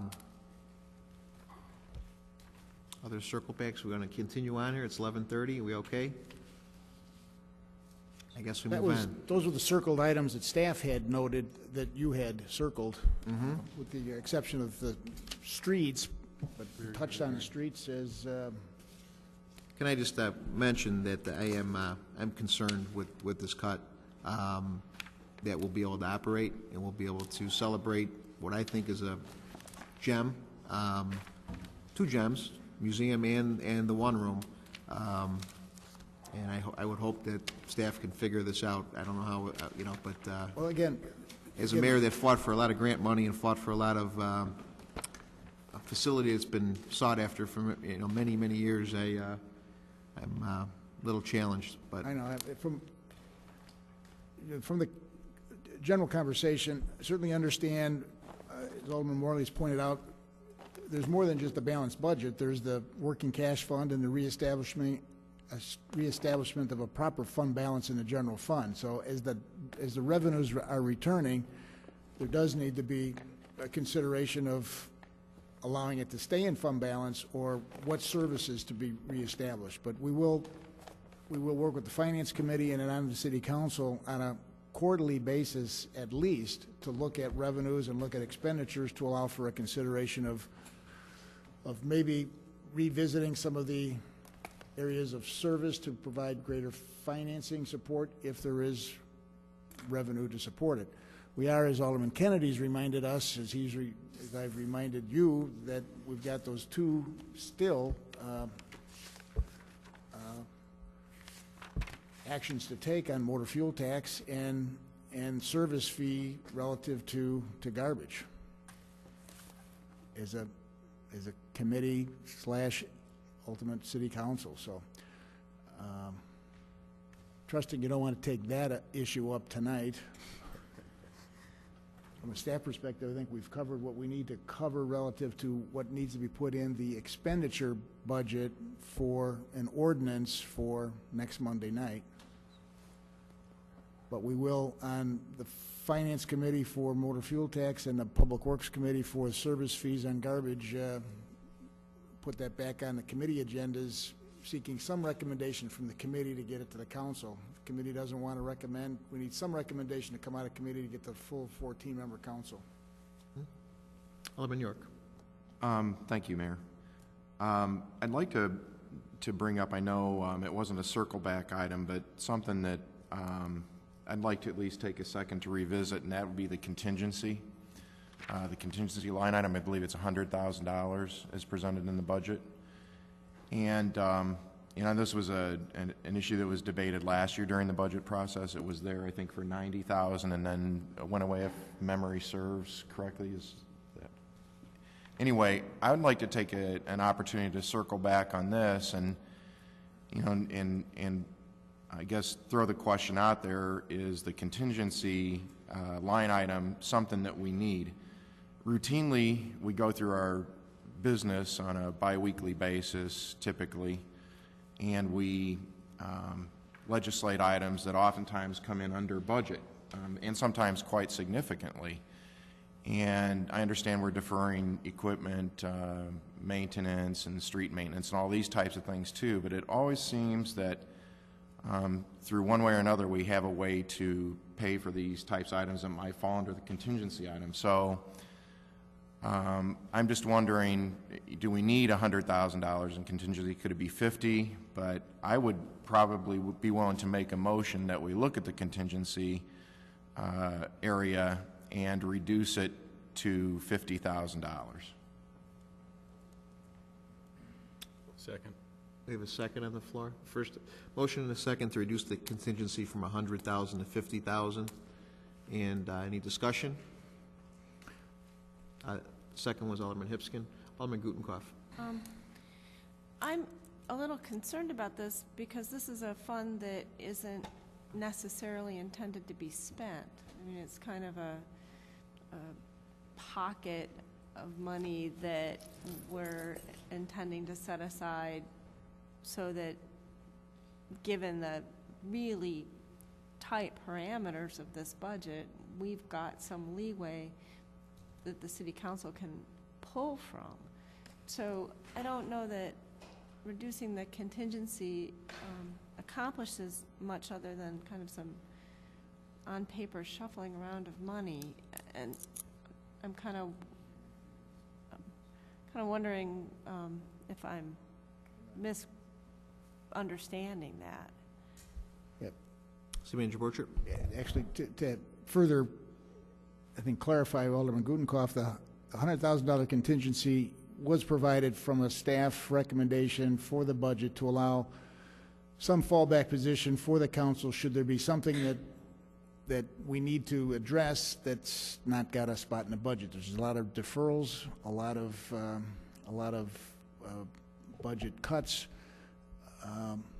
some of which will hopefully happen, but not all of which probably will happen. And the actual source of that is the capital improvement fund. If the money's not spent, the money stays in the capital improvement fund as an expenditure that just doesn't occur, like nearly the $600,000 that was approved to be spent this fiscal year, but wasn't spent because we found ways to not spend it. But the contingency would allow for that flexibility. Absent that, we're, as a team, staff and council, a little bit in a corner if there is some unforeseen area of repair or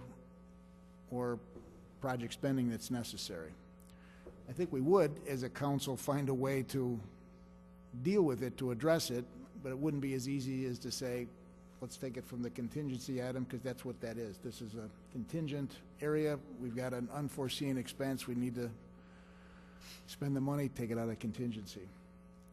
If that doesn't happen, the entire contingency is left unspent and remains as a unspent item. Will be part of next year's fund balance in the capital improvement fund. Alderman Nabo.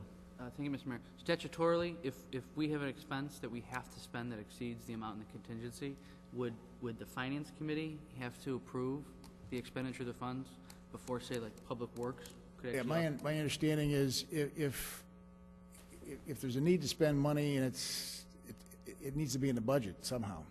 It needs to be in the budget, or there needs to be a revenue that wasn't anticipated that would allow the budget to be revised. Because of the unforeseen revenue, you change your budget because of the unforeseen revenue and add then the area of the budget to spend the money in. So currently, without an actual contingency item, there's been, within the departments, areas that aren't spent, and if you will, unforeseen expenditures end up being added to existing lines of the budget because parts of those areas of the budget aren't spent because we stay back from that fence of spending. But as we're getting tighter and tighter and tighter to the fence, there's less contingency that's just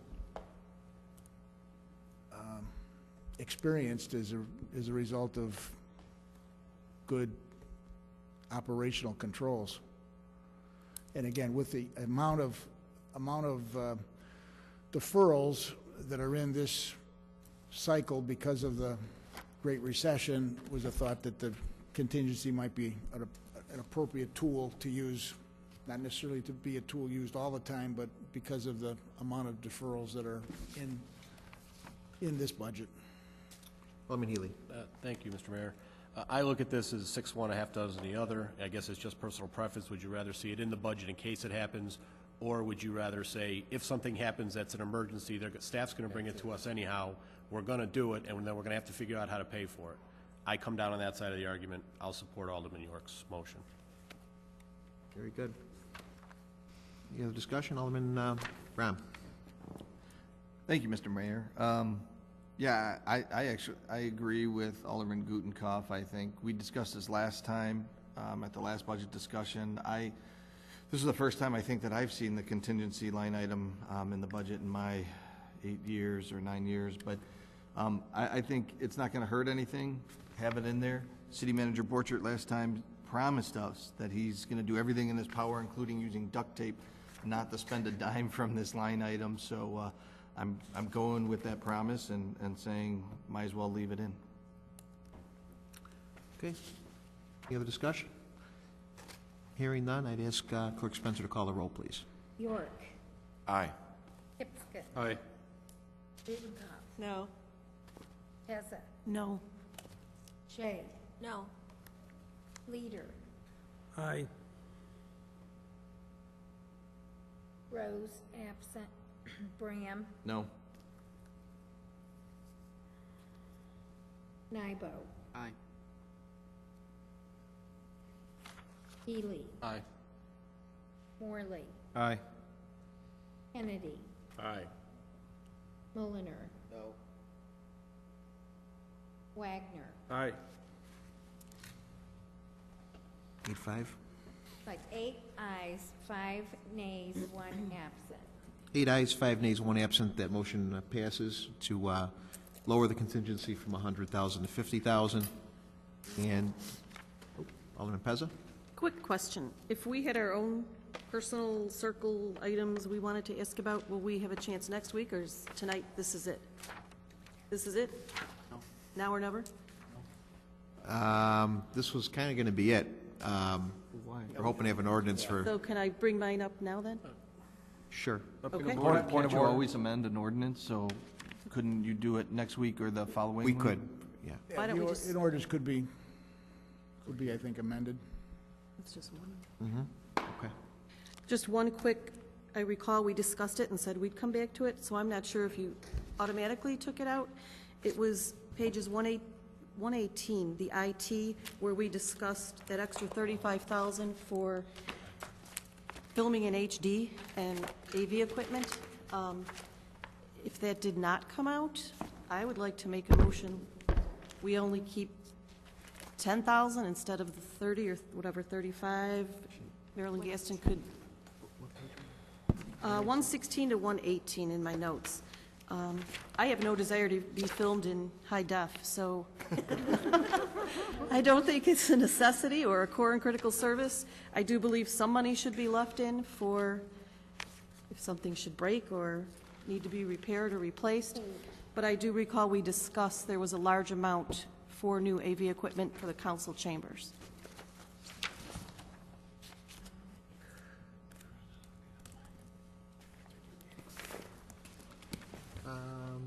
You know what line item that is, Alderman Pezza? 8098, 413, 8098, on page 117. 117. Very last line item with the capital outlay. Miscellaneous equipment? Capital outlay. Capital last outlay. line. Got it. And it's on the J form on page 118 also. It was the 35,000. So I guess like to look to staff for a recommended amount for an emergency fund if something in here should need to be repaired. Otherwise, I think 35 is not necessary, perhaps 5 to 10, whatever you'd recommend.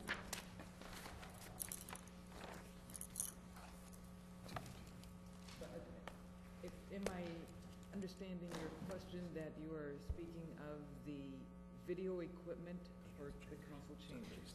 Correct. I recall the discussion said a lot of that 35 was to go toward new equipment to be filmed in high def. I don't believe that the new equipment was being put in so it could be in high def. It's because this equipment is old and needs to be replaced. So, I mean, we can say we won't do it until we can't film. But we're not putting it in because we just want to upgrade it because there's some new something out there. It's in the budget because it needs to be replaced.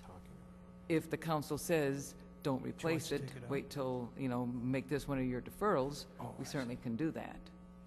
Well, I guess then I'd like to make a motion to reduce that amount to $15,000 in case of emergency or repair or replacement necessary, but to take out then the extra 20. So to reduce that amount from 35 to 15. Point of clarification, point of order? Sure. Just, can we make the motion to reduce it by the amount that you guys approximate to replace the equipment?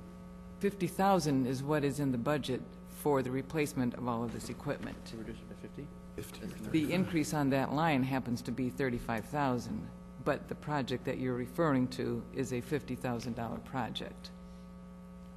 So my question would be, if you're saying reduce the increase by 20,000, are you also saying don't do the project? Because the project's 50,000. Okay, I thought it was two separate things. So I guess I would just like to make a motion to remove that item. 95 to 45. Reduce By 50,000.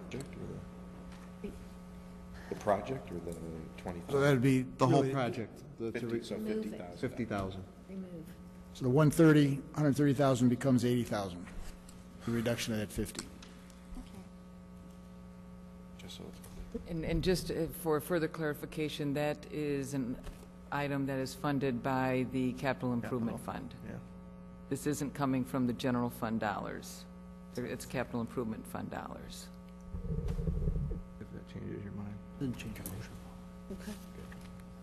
Okay. So we have a motion, we have a second by Alderman Nybo, or? No. No? Okay. Motion to amend the budget 50,000 on that particular light item, which is a purchase of video equipment. Page 118, 8098. Okay.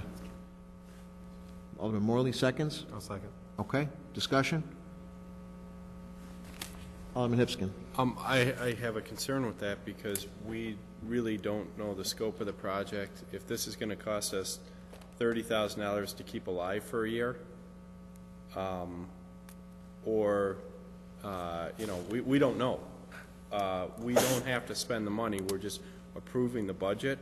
If we can defer it, I'd like to defer it and not spend the money, but I don't know if we really understand the ramifications of taking this out. Maybe all this equipment goes off of, it could go off of support, and then we are forced into buying something or buying a support contract that cost us equal to or more. I just don't, if I knew, I'm all up for spending $50,000 less this year. Well, contrary to sidewalks, but I don't know if we know the ramifications of just pulling the project. We really don't know what the project is. I don't want to pull something that, maybe this is part of overall IT upgrade, and as the rest of the IT gets upgraded, this stuff no longer works, and we've just pulled the project. We don't have enough information. I definitely would support deferring, if we could make this equipment last for another year, great. Then it just goes on to next year, but we don't have enough information on the project just to pull it. So I really can't support this. Alderman Healy. I'll try to be quick. I look at this as the same as air conditioning for City Hall. We delayed that, knowing that the consequences might cost us a little more down the road. If this equipment goes out and we need to replace it, we can, just like the contingency, we can put it back in. Doesn't lock us into doing anything or not anything. I understand the flexibility of leaving it in the budget and deferring. I'd rather see it come out of the budget than put it back in if it goes on the fritz, so I'll support the motion. Anybody else? Hearing no more discussion, ask Clerk Spencer to call the roll, please. Hezza. Aye. Morley. Aye. Gutenkopf. No. Shea. No. Leader. Aye.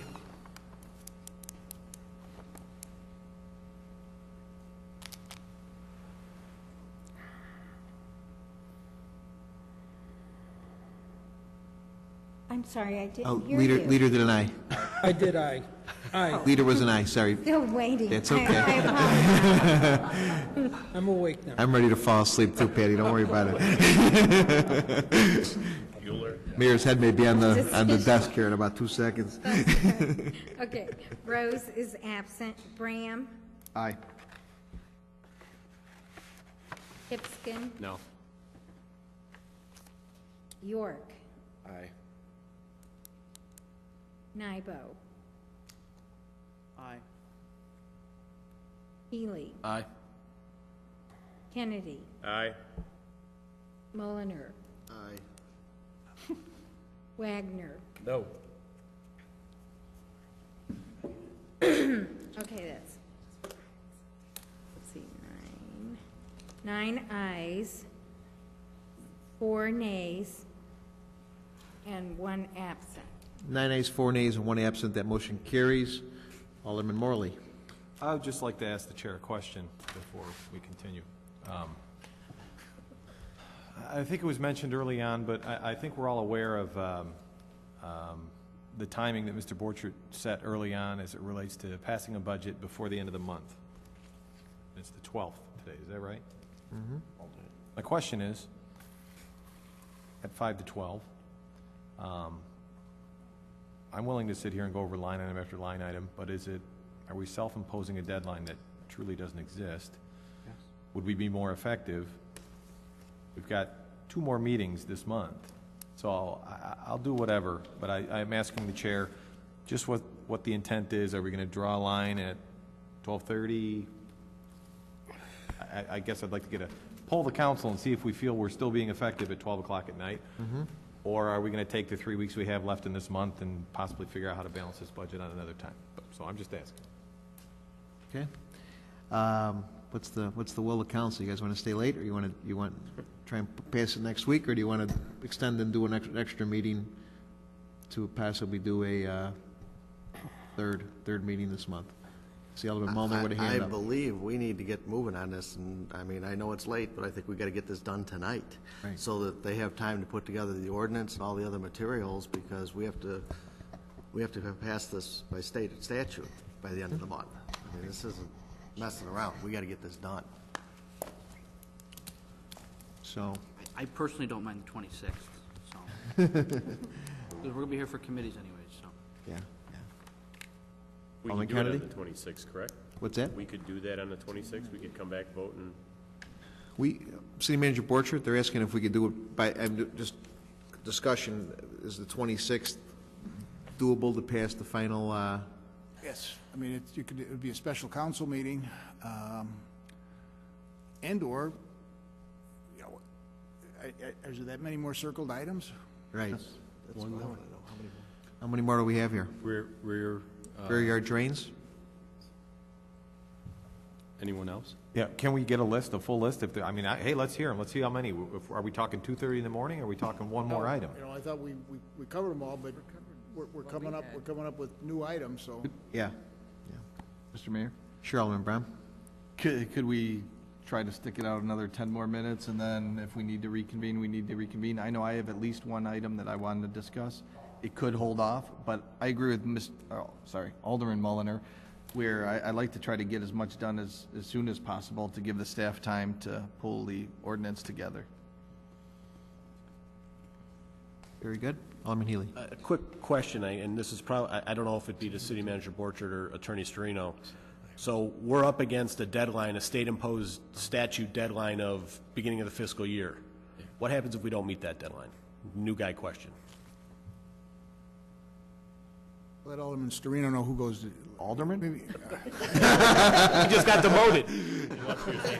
I apologize, Attorney Storino. I'll let Attorney Storino say what happens. Does anybody go to jail? Could he include in his answer which ward he's moving into? There's a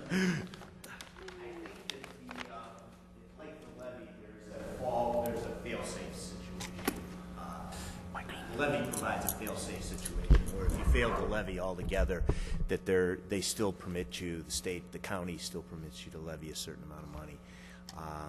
I think the budget works the same way. I'm not recommending, though, that we move ourselves toward any kind of fail-safe. I think we meet the statutory requirement in whatever fashion, whether we stay tonight or we come back on the 26th. But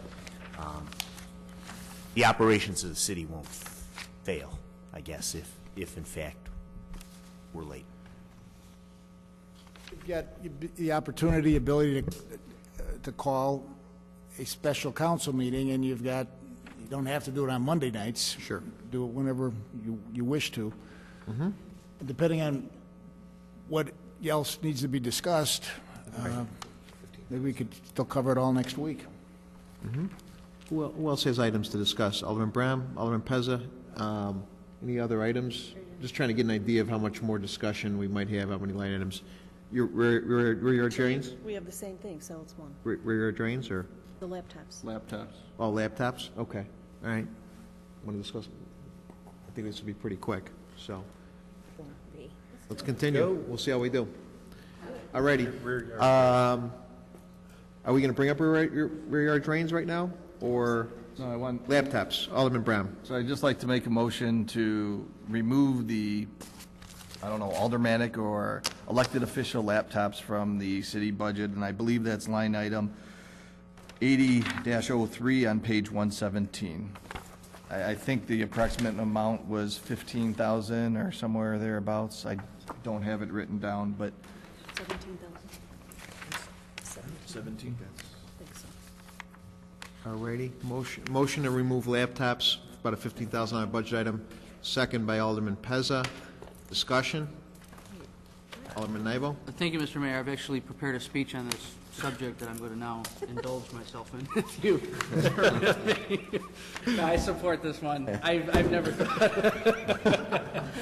I never thought I, for one, would be a person who could use a laptop up here. I actually think it would detract from our wonderful interaction that we have on a weekly basis up here. So I don't support laptops for council members. Very good. Any other discussion? Alderman York. I guess I just want to know from city staff, is that what's in this line item for the, it's an increase of 466,000? Yeah, part of it was the mobile data terminals for the police department, and another section was laptops for elected officials. And the amount is 35,000?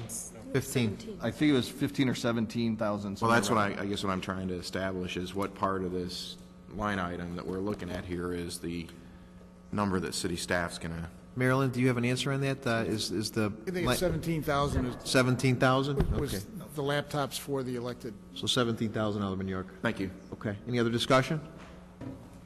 Hearing none, ask Clerk Spencer to call the roll, please. Okay, Graham. Aye. Pezza. Aye. Gutenkopf. Aye. Shea. Aye. Leader. Aye. I got that. Rose, absent. Hipskin. Aye. York. Aye. Nybo. Aye. Healy. Oh, Where? Okay, he's absent. Fell asleep. Okay, Morley. Aye. Kennedy. Aye. Mulliner. Aye. Wagner. Aye. 12 ayes, 0 nays, 2 absent. 12 ayes, 0 nays, 2 absent. That motion carries. And moving right along here, Motion sheet. Next item for discussion as far as circle backs for drains, we gonna talk about that? Yes, no? I don't hear any. Alderman Morley? At this point, my recollection is failing me. Is it in the budget already? I believe. Has it been completely removed? No, 50,000, 50,000 in the budget. 50,000's in the budget. 50,000 is in, and what's been the past funding? 118. 100 to 150. 1 to 150. Okay. Okay? And keep in mind, if revenues do come back, I mean, look, these are all things, this is a work in progress, you know, we could add money throughout the year if revenues are increasing, and sales tax looks like, from what I could see, hearing from staff, that it is kind of bottomed and on its way back a little bit, so there seems to be some hope, some promise but we won't cut our chickens until our chickens are hatched there.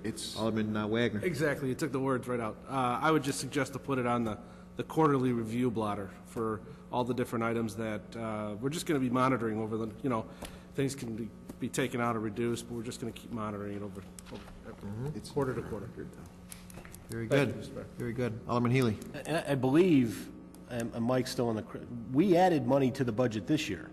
Didn't we add 30-something thousand this year? I recall in Public Works, we added money this year, so.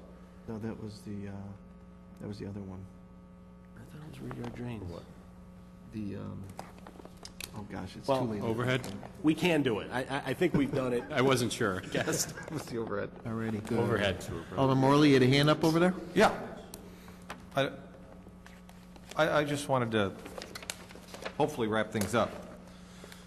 And say a couple of things. First of all, I want to thank city staff for all of their hard work. I think it goes without saying, but maybe it should be said. I certainly appreciate it. I think we all appreciate the hard work that goes into this, because I think we were given a monumental task, all of us. So it's very difficult, and I appreciate all the hard work. Second, I want to thank my fellow council members for all the hard work late into the evening. There's one thing that was mentioned early on, and we've touched on it a couple of times, that I want to circle back to, because it's the only thing I can come up with at this point at night. But it's the revenue. And I think just in this last year, we've seen that no matter how hard we predict or how hard we try, revenue is going to happen, and it's going to be what it is. I mean, I've been asking Marilyn for 3 years, what's the revenue going to be? And she's very good at qualifying it. Here's what we think it's going to be, but I'll let you know what it is next month. And so we really can't count on that. We all hope, and I think we are at the bottom, and it's coming up. But I still do have a concern that this budget is based on a foundation of revenue projections. And I certainly hope that those revenue projections are accurate. However, if they're not, I want to make sure, and Mr. Borchardt's referenced it once or twice, I want to make sure that we have some sort of control in place that keeps the members up here informed with what the city revenue is, because that's just as important as our spend, is our revenue. I don't want to be sitting in front of this microphone 8 months from now telling the citizens of Elmhurst that revenue's down in the first 8 months, and we're looking at another $2 million hole. So I think we've done some very difficult things here. We've raised taxes. We've made some very serious cuts, and a lot of this budget is based on the revenue coming back. So, and I'm all for the revenue coming back, believe me. However, I do think that city staff, and I'm going to throw it out to city staff, and again, I appreciate the hard work. I'm going to throw it out to city staff and maybe to the chair that says, how do we make sure that we don't go 2 or 3 months and miss a revenue projection and not discuss the impact here? So I guess my concern is, I think we're being very conservative, and I want to see us being conservative on our spend. We can turn this spigot and slow down the spending, and if the revenue actually does come back, it meets projection, or actually exceeds it, we can open up the spigot a little more. I just want to be very cautious when they're spending. So I'm going to ask city staff, and maybe throw it back to the mayor and say, is it something that these measurables, these quick measurables that we get in terms of where we are, is that something that maybe city staff and the finance committee works on, gives us that snapshot, make sure that we don't go 3-4 months down the road? I'll toss it to you or the finance committee. Thank you. Thank you, Alderman. Actually, I'm gonna redirect this guidance over to Alderman Hipskin, the Chair of Finance, who I think has some thoughts on this. Yeah, actually, you're talking about some planning, and the city has done a lot of planning in the past, and I think it's a great idea. So my thoughts are, actually the summary page on number 7 kind of outlines what the city does, but what I'd like to do on a planning basis is work with city staff on a quarterly basis in understanding where revenues sit, where expenditures sit, what plans we have in place. I'd like to see in, I was Alderman Borchard, City Manager, City Manager Borchard. What I'd like to do is look at a plan together. If we're take this budget that we have down 2.5%, take it down 5%, have an understanding. This is for planning purposes. So we want to look at revenues, we want to look at expenditures on a quarterly basis. That's something that we can do in committee. Have a plan around that in case we hit, in case another September 2008 hits. So we're planning, we're watching our expenditures, we're watching our revenues. This is a great document that we have today. I think we took some more money out of it tonight. The $500,000 that doesn't exist yet is just another piece that we have out there. So if we can look at what the budget would be, 2.5% less, we know what the math is, that's easy, but what that would mean to services, look at 5%, because the reality is if another September 2008 hit, that's where we'd be. I don't think it's going to.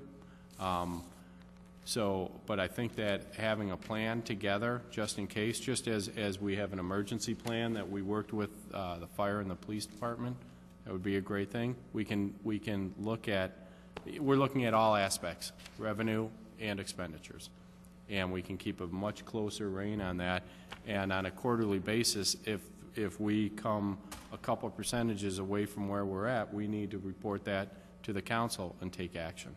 So if I can direct that your way. This is a plan too, so it is what it is. Thanks, Chairman. City Manager Borchard, I don't know if you have any put on that, but I know you're constantly. Marilyn and Tom, Finance, they do a wonderful job. We get a monthly report of revenues and expenditures, and a transmittal letter suggests that we would review that in a formal fashion quarterly, but maybe initially in the end of May, the end of June, we'll do it on a monthly basis. And certainly, with the committee. What we do already, you get monthly reports, so we'll keep an eye on that and be prepared to do a budget reduction if necessary, if the revenues aren't there. We'll prepare the budget ordinance for next Monday night with the cuts that have been recommended and approved tonight, and the following Monday would be a committee night, and the 2 revenue items that are part of the budget but not yet approved would be on those committee agendas, so that the council would have a chance then at the first Monday in May to approve or not approve those revenues. Not approving those revenues, we'll be working on the cuts that Alderman Hipkins said be prepared to make cut recommendations. Right. Very good. Alderman Nabo? I don't understand it, because by my math, we're actually in the black now, based on every cut that we've recommended.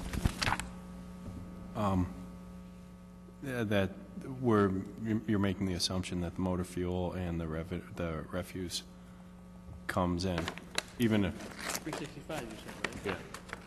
Yeah. It's in 233 surplus. A lot of the cuts we're funded by the capital improvement fund. Right. So you'll be taking an expense out, but you'll also be taking a funding source out. So your bottom line to the general fund doesn't change. So we have to let those all fall out, but a number of the cuts that were made were funded by the capital improvement fund.